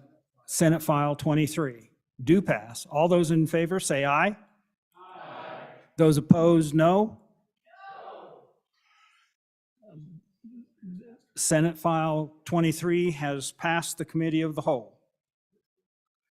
Next bill for our consideration is Senate File 48. The reading clerk will read the bill. Senate File 48, sponsored by Education. Education, Suspension and Expulsion Model Policies, an act relating to education. Mr. Speaker, your committee number 4, Education, to whom is referred Senate File 48 engrossed. Education, Suspension and Expulsion Model Policies, respectfully report, same back to the House with the recommendation that do pass with the following amendments. Ayes, Representatives Allred, Andrew, Berger, Brown, Lawley, Northrup, Obermueller, Provenza. Noes, Representative Clauston. Representative Northrup, Chairman.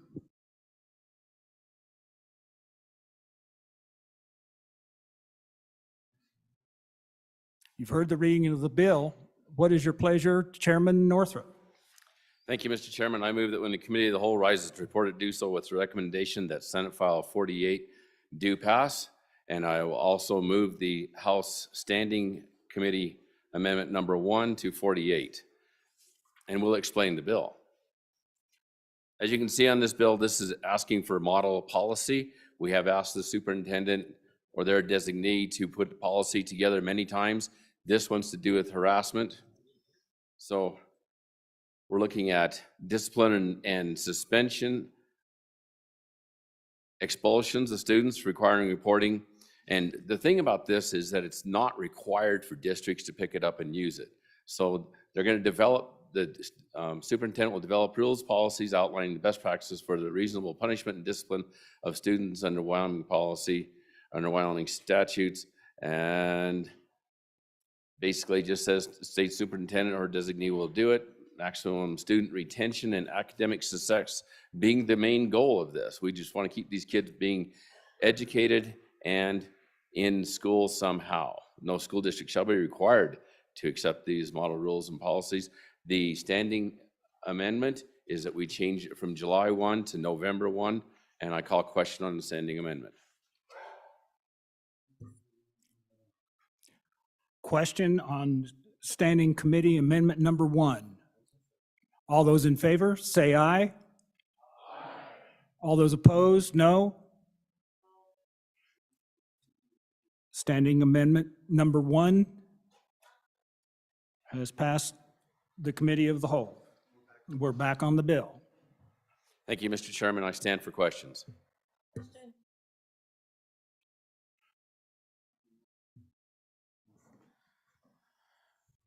Representative O'Hearn. Thank you, Mr. Chairman.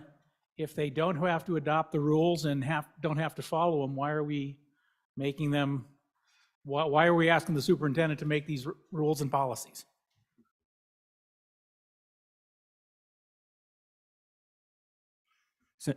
Representative Brown. Thank you, Mr. Chairman.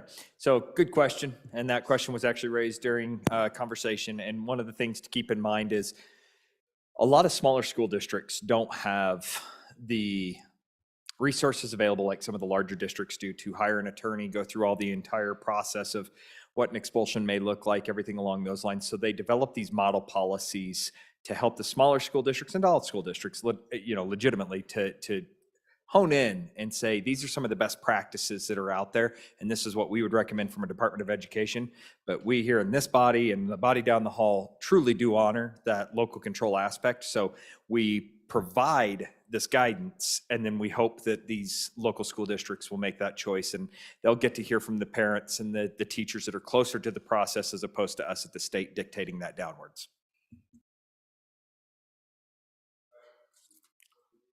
Question being called.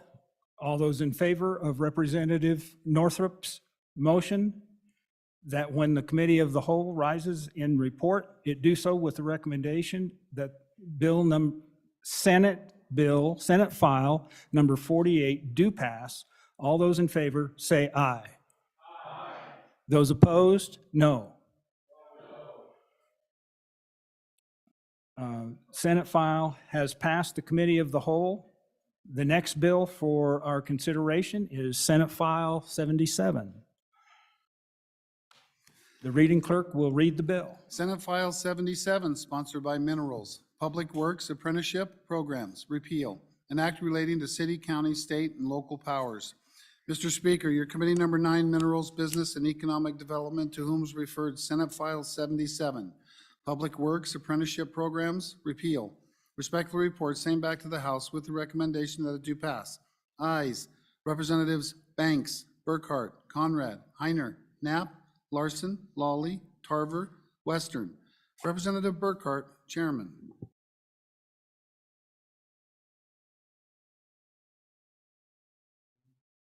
You've heard the reading of the bill. What is your pleasure, Chairman Burkhart?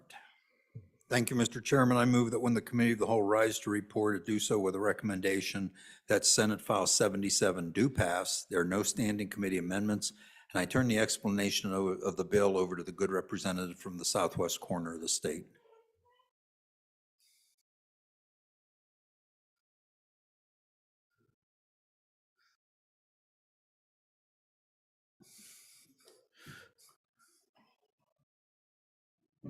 Representative Conrad. Members of the House, this is a really simple bill. This is actually going to repeal a opportunity we had some time ago as related to apprenticeships. We evaluated that program, and unfortunately, there wasn't a lot of activity to it. So what we have done in the best interest of our students, most importantly to the communities, we're going to repeal that and actually retract that and hopefully promote this to another measure, which you'll hear about soon. So very, very simple bill, and appreciate your consideration favorably in the passage of this. Thank you.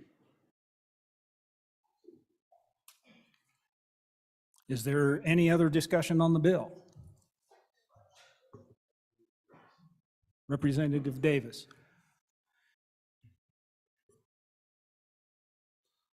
Mr. Chairman, a little confused here, but for these small communities, it's an ideal thing to have apprentices work underneath the, say, the operators or things like that and learn the trade. So I guess, am I on the right page or am I confused?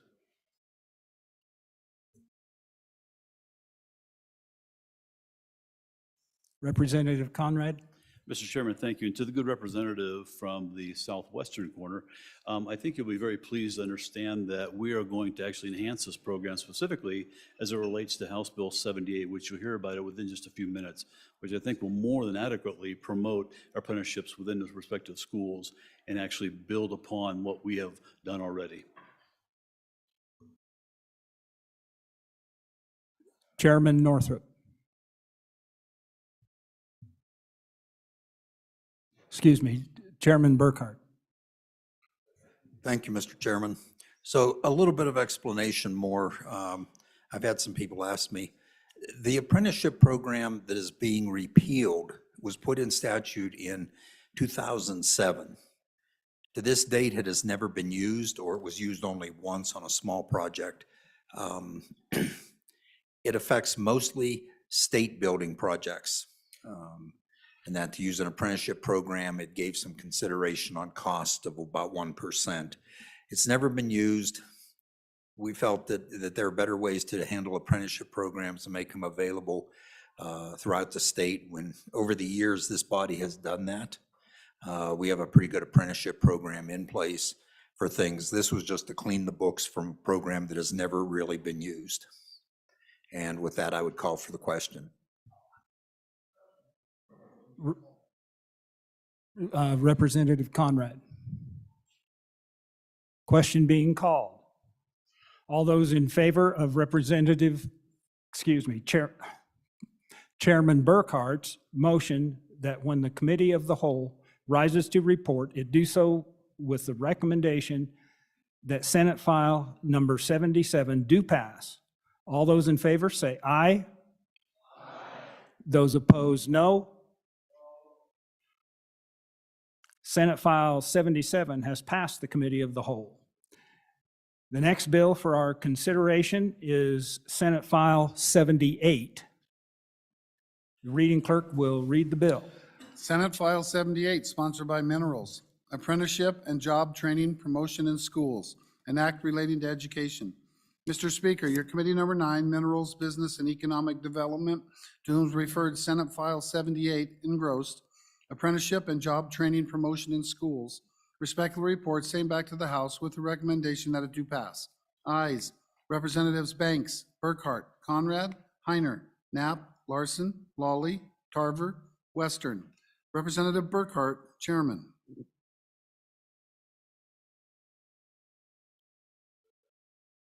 You've heard the reading of the bill. What is your pleasure? Chairman Burkhart. Thank you, Mr. Chairman. I move that when the Committee of the Whole rise to report, it do so with a recommendation that Senate File 78 do pass. And to avoid an argument in committee, I'm letting both the good representative from the southwest corner of the state and the one from the middle of the state both handle this bill.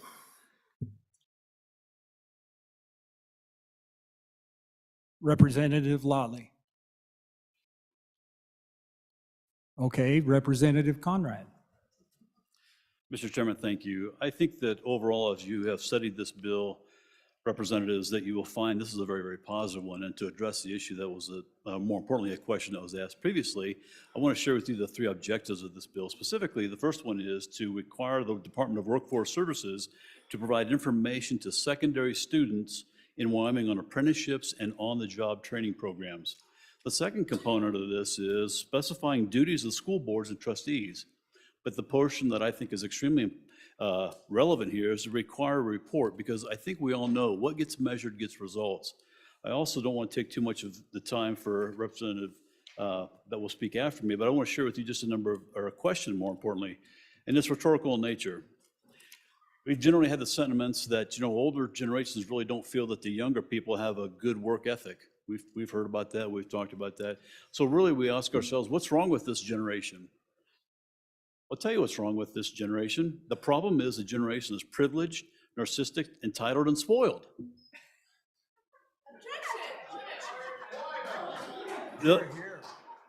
Now, those descriptors of workers was actually from an article in a magazine about life in 1968. With that being said, fellow representatives, I want to share with you most importantly this, which I related to in committee. We are missing an incredible opportunity now with our apprenticeships. It is a deficit. We've talked about water being critical. We've talked about money. I'm telling you that one of the most valuable assets that we have is our young children. We're exporting, in my opinion, more children than we are coal. We've got to stop that. Specifically, this bill in front of you allows that to happen. Wyoming Building and Trades Unions has the following, and I'm just going to mention a few of these availabilities: electricians, operating engineers, iron workers, plumbers and pipe fitters, boiler makers, and carpenters. There's an unbelievable need for this. And I'll share with you locally, specifically in the southwest corner, how does this impact us? Specifically, it impacts us this way. As we look at overhauls, rebuilds, et cetera, and so forth, it happens in southwest Wyoming, we have the inability to attract workers, local workers in the state of Wyoming. Therefore, we have to go out of state and get those contractors because the state of Wyoming doesn't have enough of those. So that money that we would normally supply, and more importantly, support these contractors in these overhaul works, is actually going to out-of-state companies. Most importantly, when that happens, the value for that project increases, if not twofold, threefold, because of the mobilization that's required from Texas, as an example, for boilermakers or iron workers, et cetera. As we talk about expansion in the southwest corner specifically, as we look at expanding in a multitude of industries, those workers are going to come from other states. This program enhances, more importantly, promotes and builds an incredible foundation that allows us to get into the schools, promote these opportunities for on-the-job training, apprenticeships, and as I mentioned, these trades unions. Not every child wants to go to college. We recognize that. We're missing an opportunity to get our children, more importantly, involved so we don't export them, because those children that don't want to go to college have an unbelievable opportunity in this state to take advantage of these apprenticeships and these trades, because union workers are a vital commodity, or a vital part of this state. We need them, because as we talk about expansions again, whether it's in the city with the new nuclear reactor, we need to keep our workers here and, more importantly, enhance them. The best part of this, in my opinion, is our ability to work with our local school districts and ask for them, and more importantly, ensure measurements and metrics are out there so we can ensure that they're communicating and articulating to our respective students. Years ago, we can recognize that, that counselor or that person that was supposed to help us, guidance, they're diminishing. And there's so many of them, so many children, or more importantly, students, and more importantly, sadly, not very many guidance counselors out there. So with that, I stand for questions, but most importantly, I want to turn the time over to my fellow committee woman for her comments. Representative Lawley. Thank you, Mr. Chairman. And again, I don't want to repeat the things very valuable things that the good representative from House District 19 said, but I do want to do a couple things. And one of them is go back to something I've talked about before, and you'll likely hear again from me, which is the concept of pathways, particularly for students, and the fact that we have some pathways that are better lit than others and some that are more supported than others. And by better lit, in this case in particular, I mean esteemed. These are areas that we could do better at esteeming from the school and education point of view, and we could do better supporting, and I think this bill does that. And I won't repeat what the good representative just said, But I do want to acknowledge something that I think is also important in terms of where we are in this process in a very important subject. And a lot of work has been done over the last few years in this area. And I just want to give a shout out to the representatives from whose place I took, whose seat I took here, only because he gave it up and made me. But he did a lot of work on this, and I want to say it's such a great example of how we can take a really hard thing, a really important subject that is complex. It's complex because it involves federal law, it involves state law, it involves a lot of processes and working with local districts. And a group of people, many of whom I don't even know by name, worked really hard to get us to this point, to do a lot of work where we can create this structure. We're kind of at the end of the process of where we're putting in place the final pieces of working with workforce development in the school districts to create opportunities for students to enter into student agreements, to have pathways for apprenticeships as they want them and need them, and protections that they need in order to interact with all those things I just said. So I just want to acknowledge that this is a job well done, and it represents really, in so many ways to me personally, how we need to respond to these kind of issues. And I just didn't want that to go unacknowledged, obviously on and for the bill. Representative Schlegel. Thank you, thank you, Mr. Chair. I have a question. I'm not sure if I'm on or against this bill. The question I have is I know there are some businesses in my community that have offered or have given jobs to young people, only to find out that those were hazardous jobs and those young people cannot work in them. And so my question, has it been looked at, the regulations we have in place in our state going to interfere with this ability to intern and do apprenticeships? Representative Conrad. Yes, Mr. Chairman, if I understood the question correctly, this apprenticeship program is, as I mentioned, in totality, there's a multitude of those. As I mentioned earlier, just a few of those respectively. I mean, some of these will be in hazardous positions or conditions. Look at mining. That's one of those. So the ability to disseminate, or more importantly, to separate those that are hazardous on surface, underground, is extremely difficult. As I mentioned, the electricians, as in this case, we have electricians working underground, we have them working on the surface. We'll likely have some working at a power plant that's north of us. Iron workers, heights, plumbers and pipe fitters, boiler makers, et cetera, crawling into a confined space, et cetera. They will all be exposed at some point. So this is a holistic view of how to increase our workforce and not put those people who are most vulnerable into most compromising positions. I hope that answered the question from my good representative.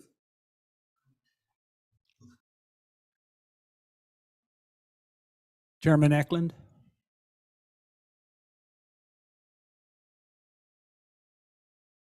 Mr. Chairman, I think I'm in favor of this.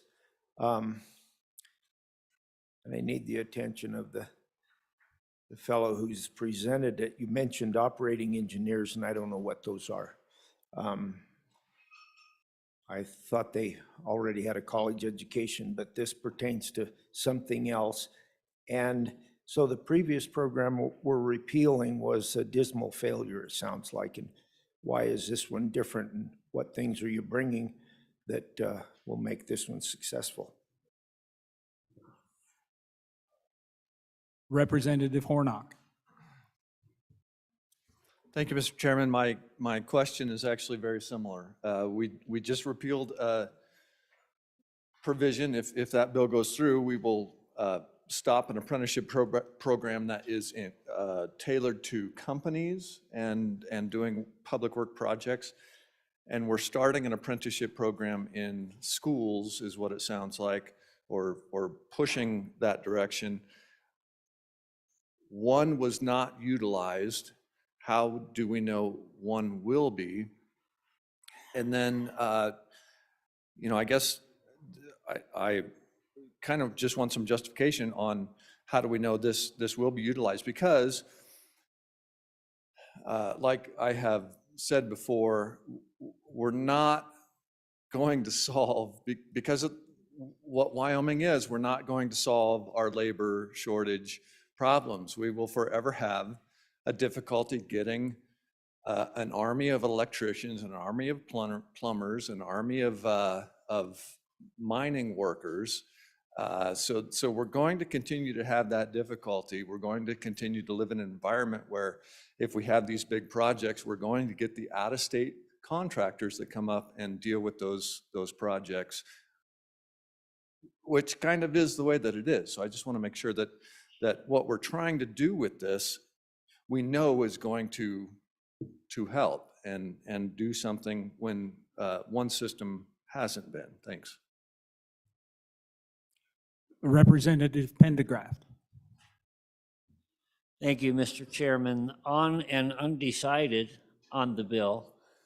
That said, as I read through the beginning, it says specifying duties of school boards. I question our authority to do that. Requiring a report, requiring rulemaking, providing for effective dates, creating a new subsection, creating a new paragraph, appointing a separate administrator for each of the divisions. Those things raise caution. I wonder if maybe we're creating a bunch of government that attempts to fix something it can't really fix. I'm just wondering. I should state also that I'm a big fan of apprenticeship. I'm in the trades. I don't know how effective all this will be in accomplishing what we're trying to do. Again, on and undecided, I'm just urging a little caution. Representative Locke.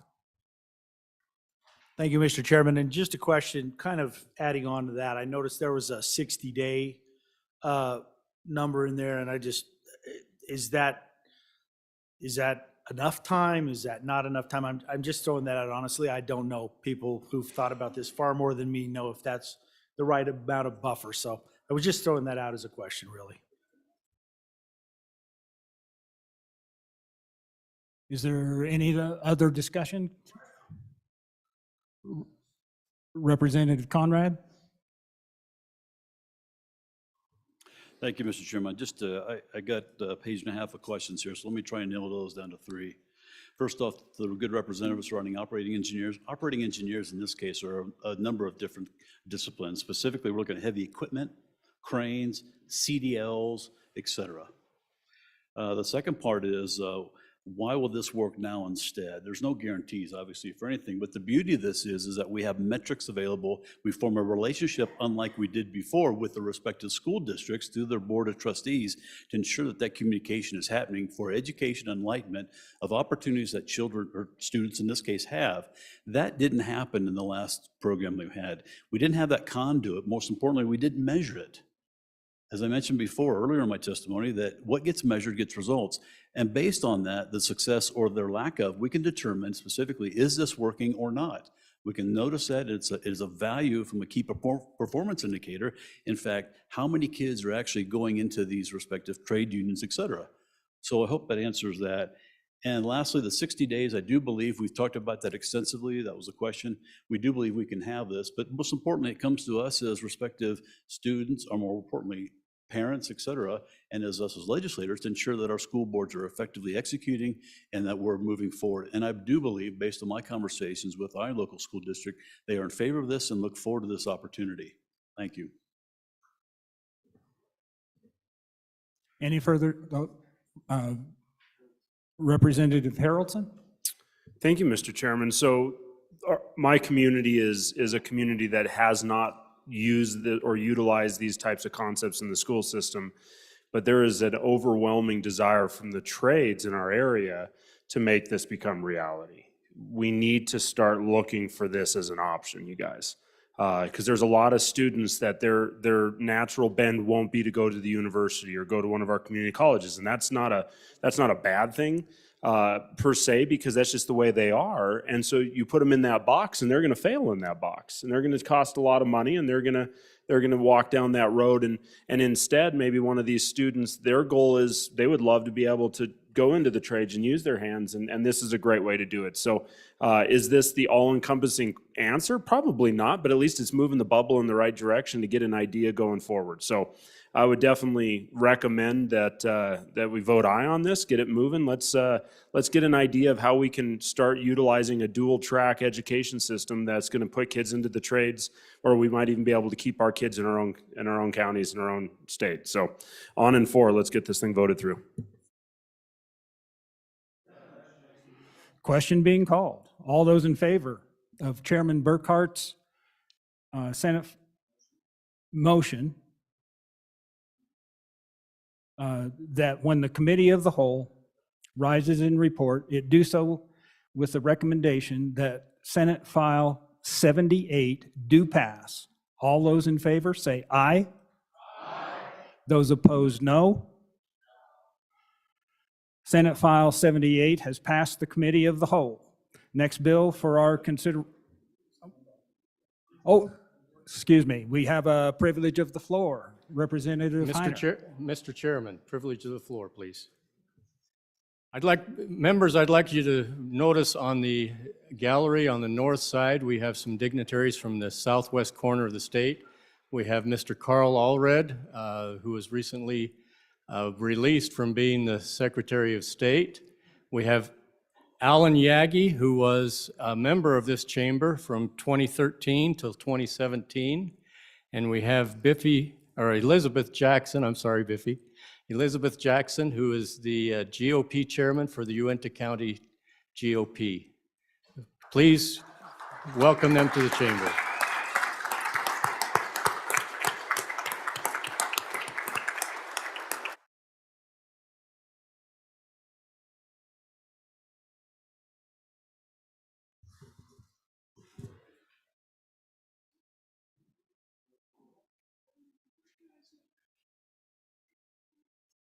Majority Floor Leader. Thank you, Mr. Chairman. I move the committee of the whole rise and report. You've heard the motion. What's your pleasure? Oh, all those in favor say aye. Aye. Those opposed, no. No. Motion carries.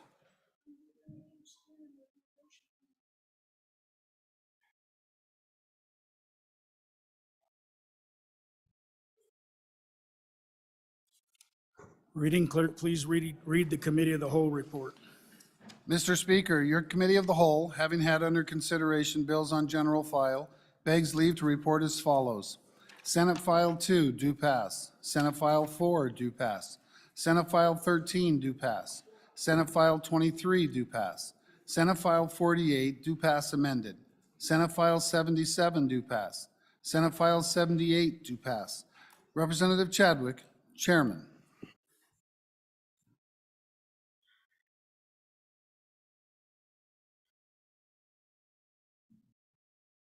Chairman Chadwick. I move the adoption of the committee of the whole report. You have heard the motion. All those in favor say aye. Aye. All those opposed, no. Motion carries. Congratulations, Representative Chadwick.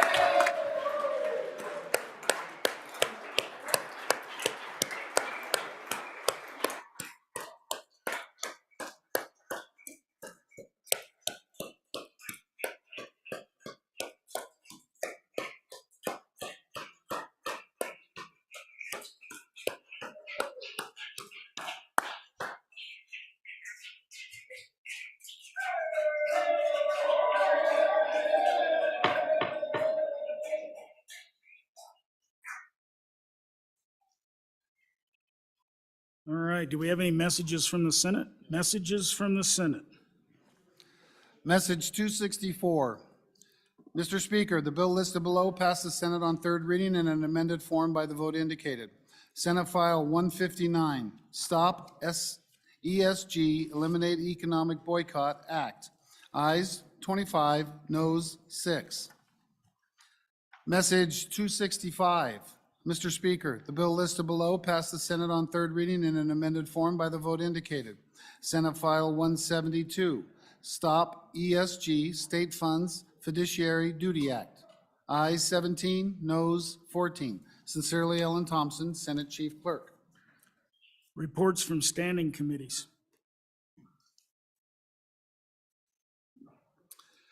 Senate File 14, sponsored by Transportation. Wyoming National Guard Professional Malpractice Liability, an act relating to Wyoming National Guard. Mr. Speaker, your committee number 8, Transportation, Highways, and Military Affairs, to whom is referred Senate File 14, Wyoming National Guard Professional Malpractice Liability, respectfully report same back to the House with the recommendation that it do pass. Ayes, Representatives Berger, Brown, Nemec, Obermueller, O'Hearn, Pendergraft, Smith, Wiley. Noes, Representative Stivar. Representative O'Hearn, Vice Chairman. Senate File 15, sponsored by Transportation. Military leave for state employees, an act relating to defense forces and affairs. Mr. Speaker, your committee number 8, Transportation, Highways, and Military Affairs, to whom is referred Senate File 15, military leave for state employees, respectfully report same back to the House with the recommendation that it do pass. Ayes, Representatives Berger, Brown, Nemec, Obermueller, O'Hearn, Pendergraft, Smith, Stivar, Wiley. Representative O'Hearn, Vice Chairman. Senate File 17, sponsored by Transportation. Off-road recreational vehicle, safety and insurance, an act relating to motor vehicles. Mr. Speaker, your committee number 8, Transportation, Highways, and Military Affairs, to whom is referred Senate File 17 engrossed, off-road recreational vehicles, safety and insurance, respectfully report same back to the House with the recommendation that it do pass. Ayes, Representatives Berger, Brown, Nemec, Obermueller, O'Hearn, Pendergraft, Smith, Stivar, Wiley. Representative O'Hearn, Vice Chairman. Senate File 28, sponsored by Tribal. Livestock Infectious Disease Control, Tribal Inclusion, an act relating to agriculture.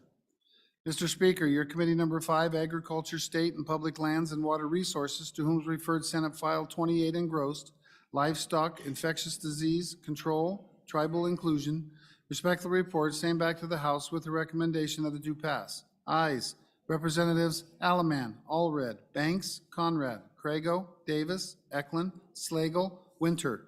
Representative Eklund, Chairman. Senate File 33, sponsored by Judiciary. Defining aircraft for purposes of hunting prohibitions, an act relating to game and fish. Mr. Speaker, your committee number 5, Agriculture, State and Public Lands and Water Resources, to whom is referred Senate File 33, defining aircraft for purposes of hunting prohibitions, respectfully report same back to the House with the recommendation that it do pass. Ayes, Representatives Alaman, Allred, Banks, Conrad, Crago, Davis, Eklund, Slagle, Winter. Representative Eklund, Chairman. Senate File 39, sponsored by Revenue. Board of Equalization, questions before the board, an act relating to the Board of Equalization. Mr. Speaker, your committee number 3, Revenue, to whom is referred Senate File 39. Board of Equalization, questions before the board. Respectfully report same back to the House with the recommendation that it do pass.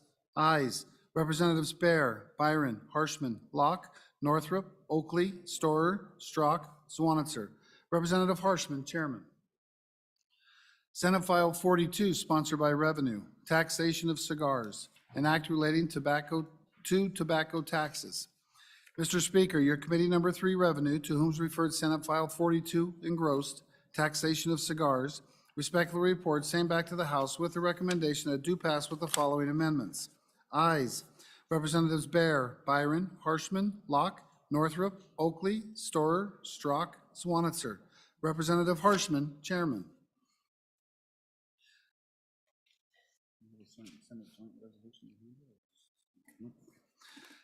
Senate Joint Resolution 7, sponsored by Senator Driscoll, support for Taiwan.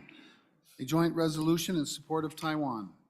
Mr. Speaker, your committee number 6, Travel, Recreation, Wildlife, Cultural Resources, to whom is referred Senate Joint Resolution 7, support for Taiwan, respectfully report same back to the House with the recommendation that it do pass.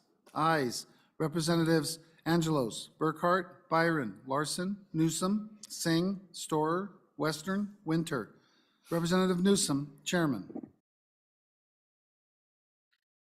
Re-referrals. Chairman Harshman, I believe there's a revenue bill. I believe that's Senate File 42. Mr. Chairman. Chairman Harshman. Thank you, Mr. Speaker. I'd re-refer Senate File 42 to your Committee Number 2 Appropriations. Without objection, Senate File 42 is re-referred to Committee Number 2 Appropriations. Does that clear the deck, Chief? Mr. Majority Floor Leader. Mr. Speaker, I move that the House stand adjourned until Wednesday, the 8th day of February, 2023 at 10 a.m. Committee announcements.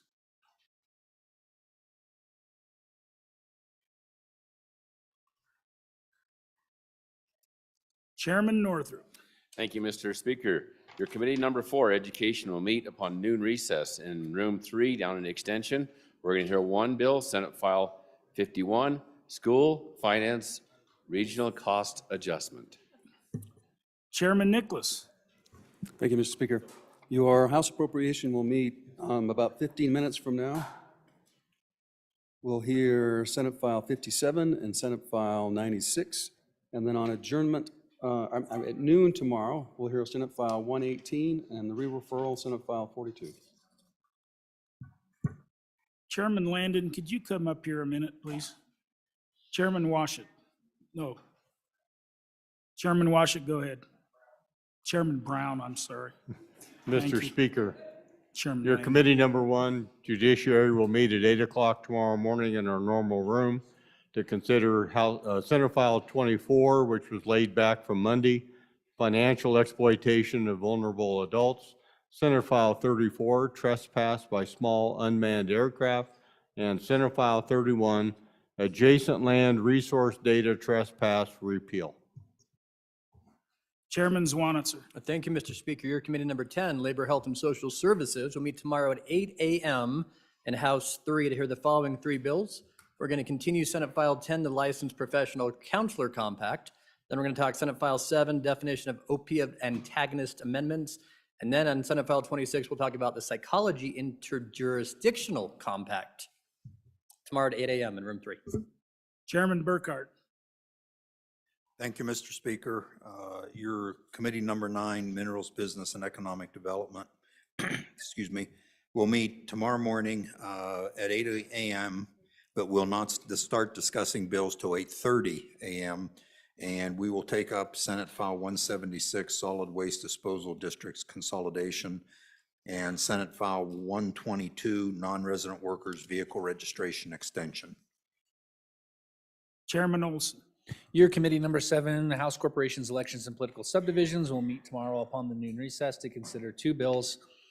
Senate File 5, Medical Malpractice Statutory Update, and the Senate File 6, Insurance Rebating Modernization. And we're meeting in Room E5. Just one other note, I think we're trying to work on getting a joint rules committee for noon recess on Thursday. I know there's some conflicts, but we haven't been able to avoid conflicts, so. Having said that, you've heard the Majority Floor Leader's motion. All those in favor say aye. All those opposed, no. Motion carries. The House is adjourned until 10 a.m. tomorrow, February 8th, 2023.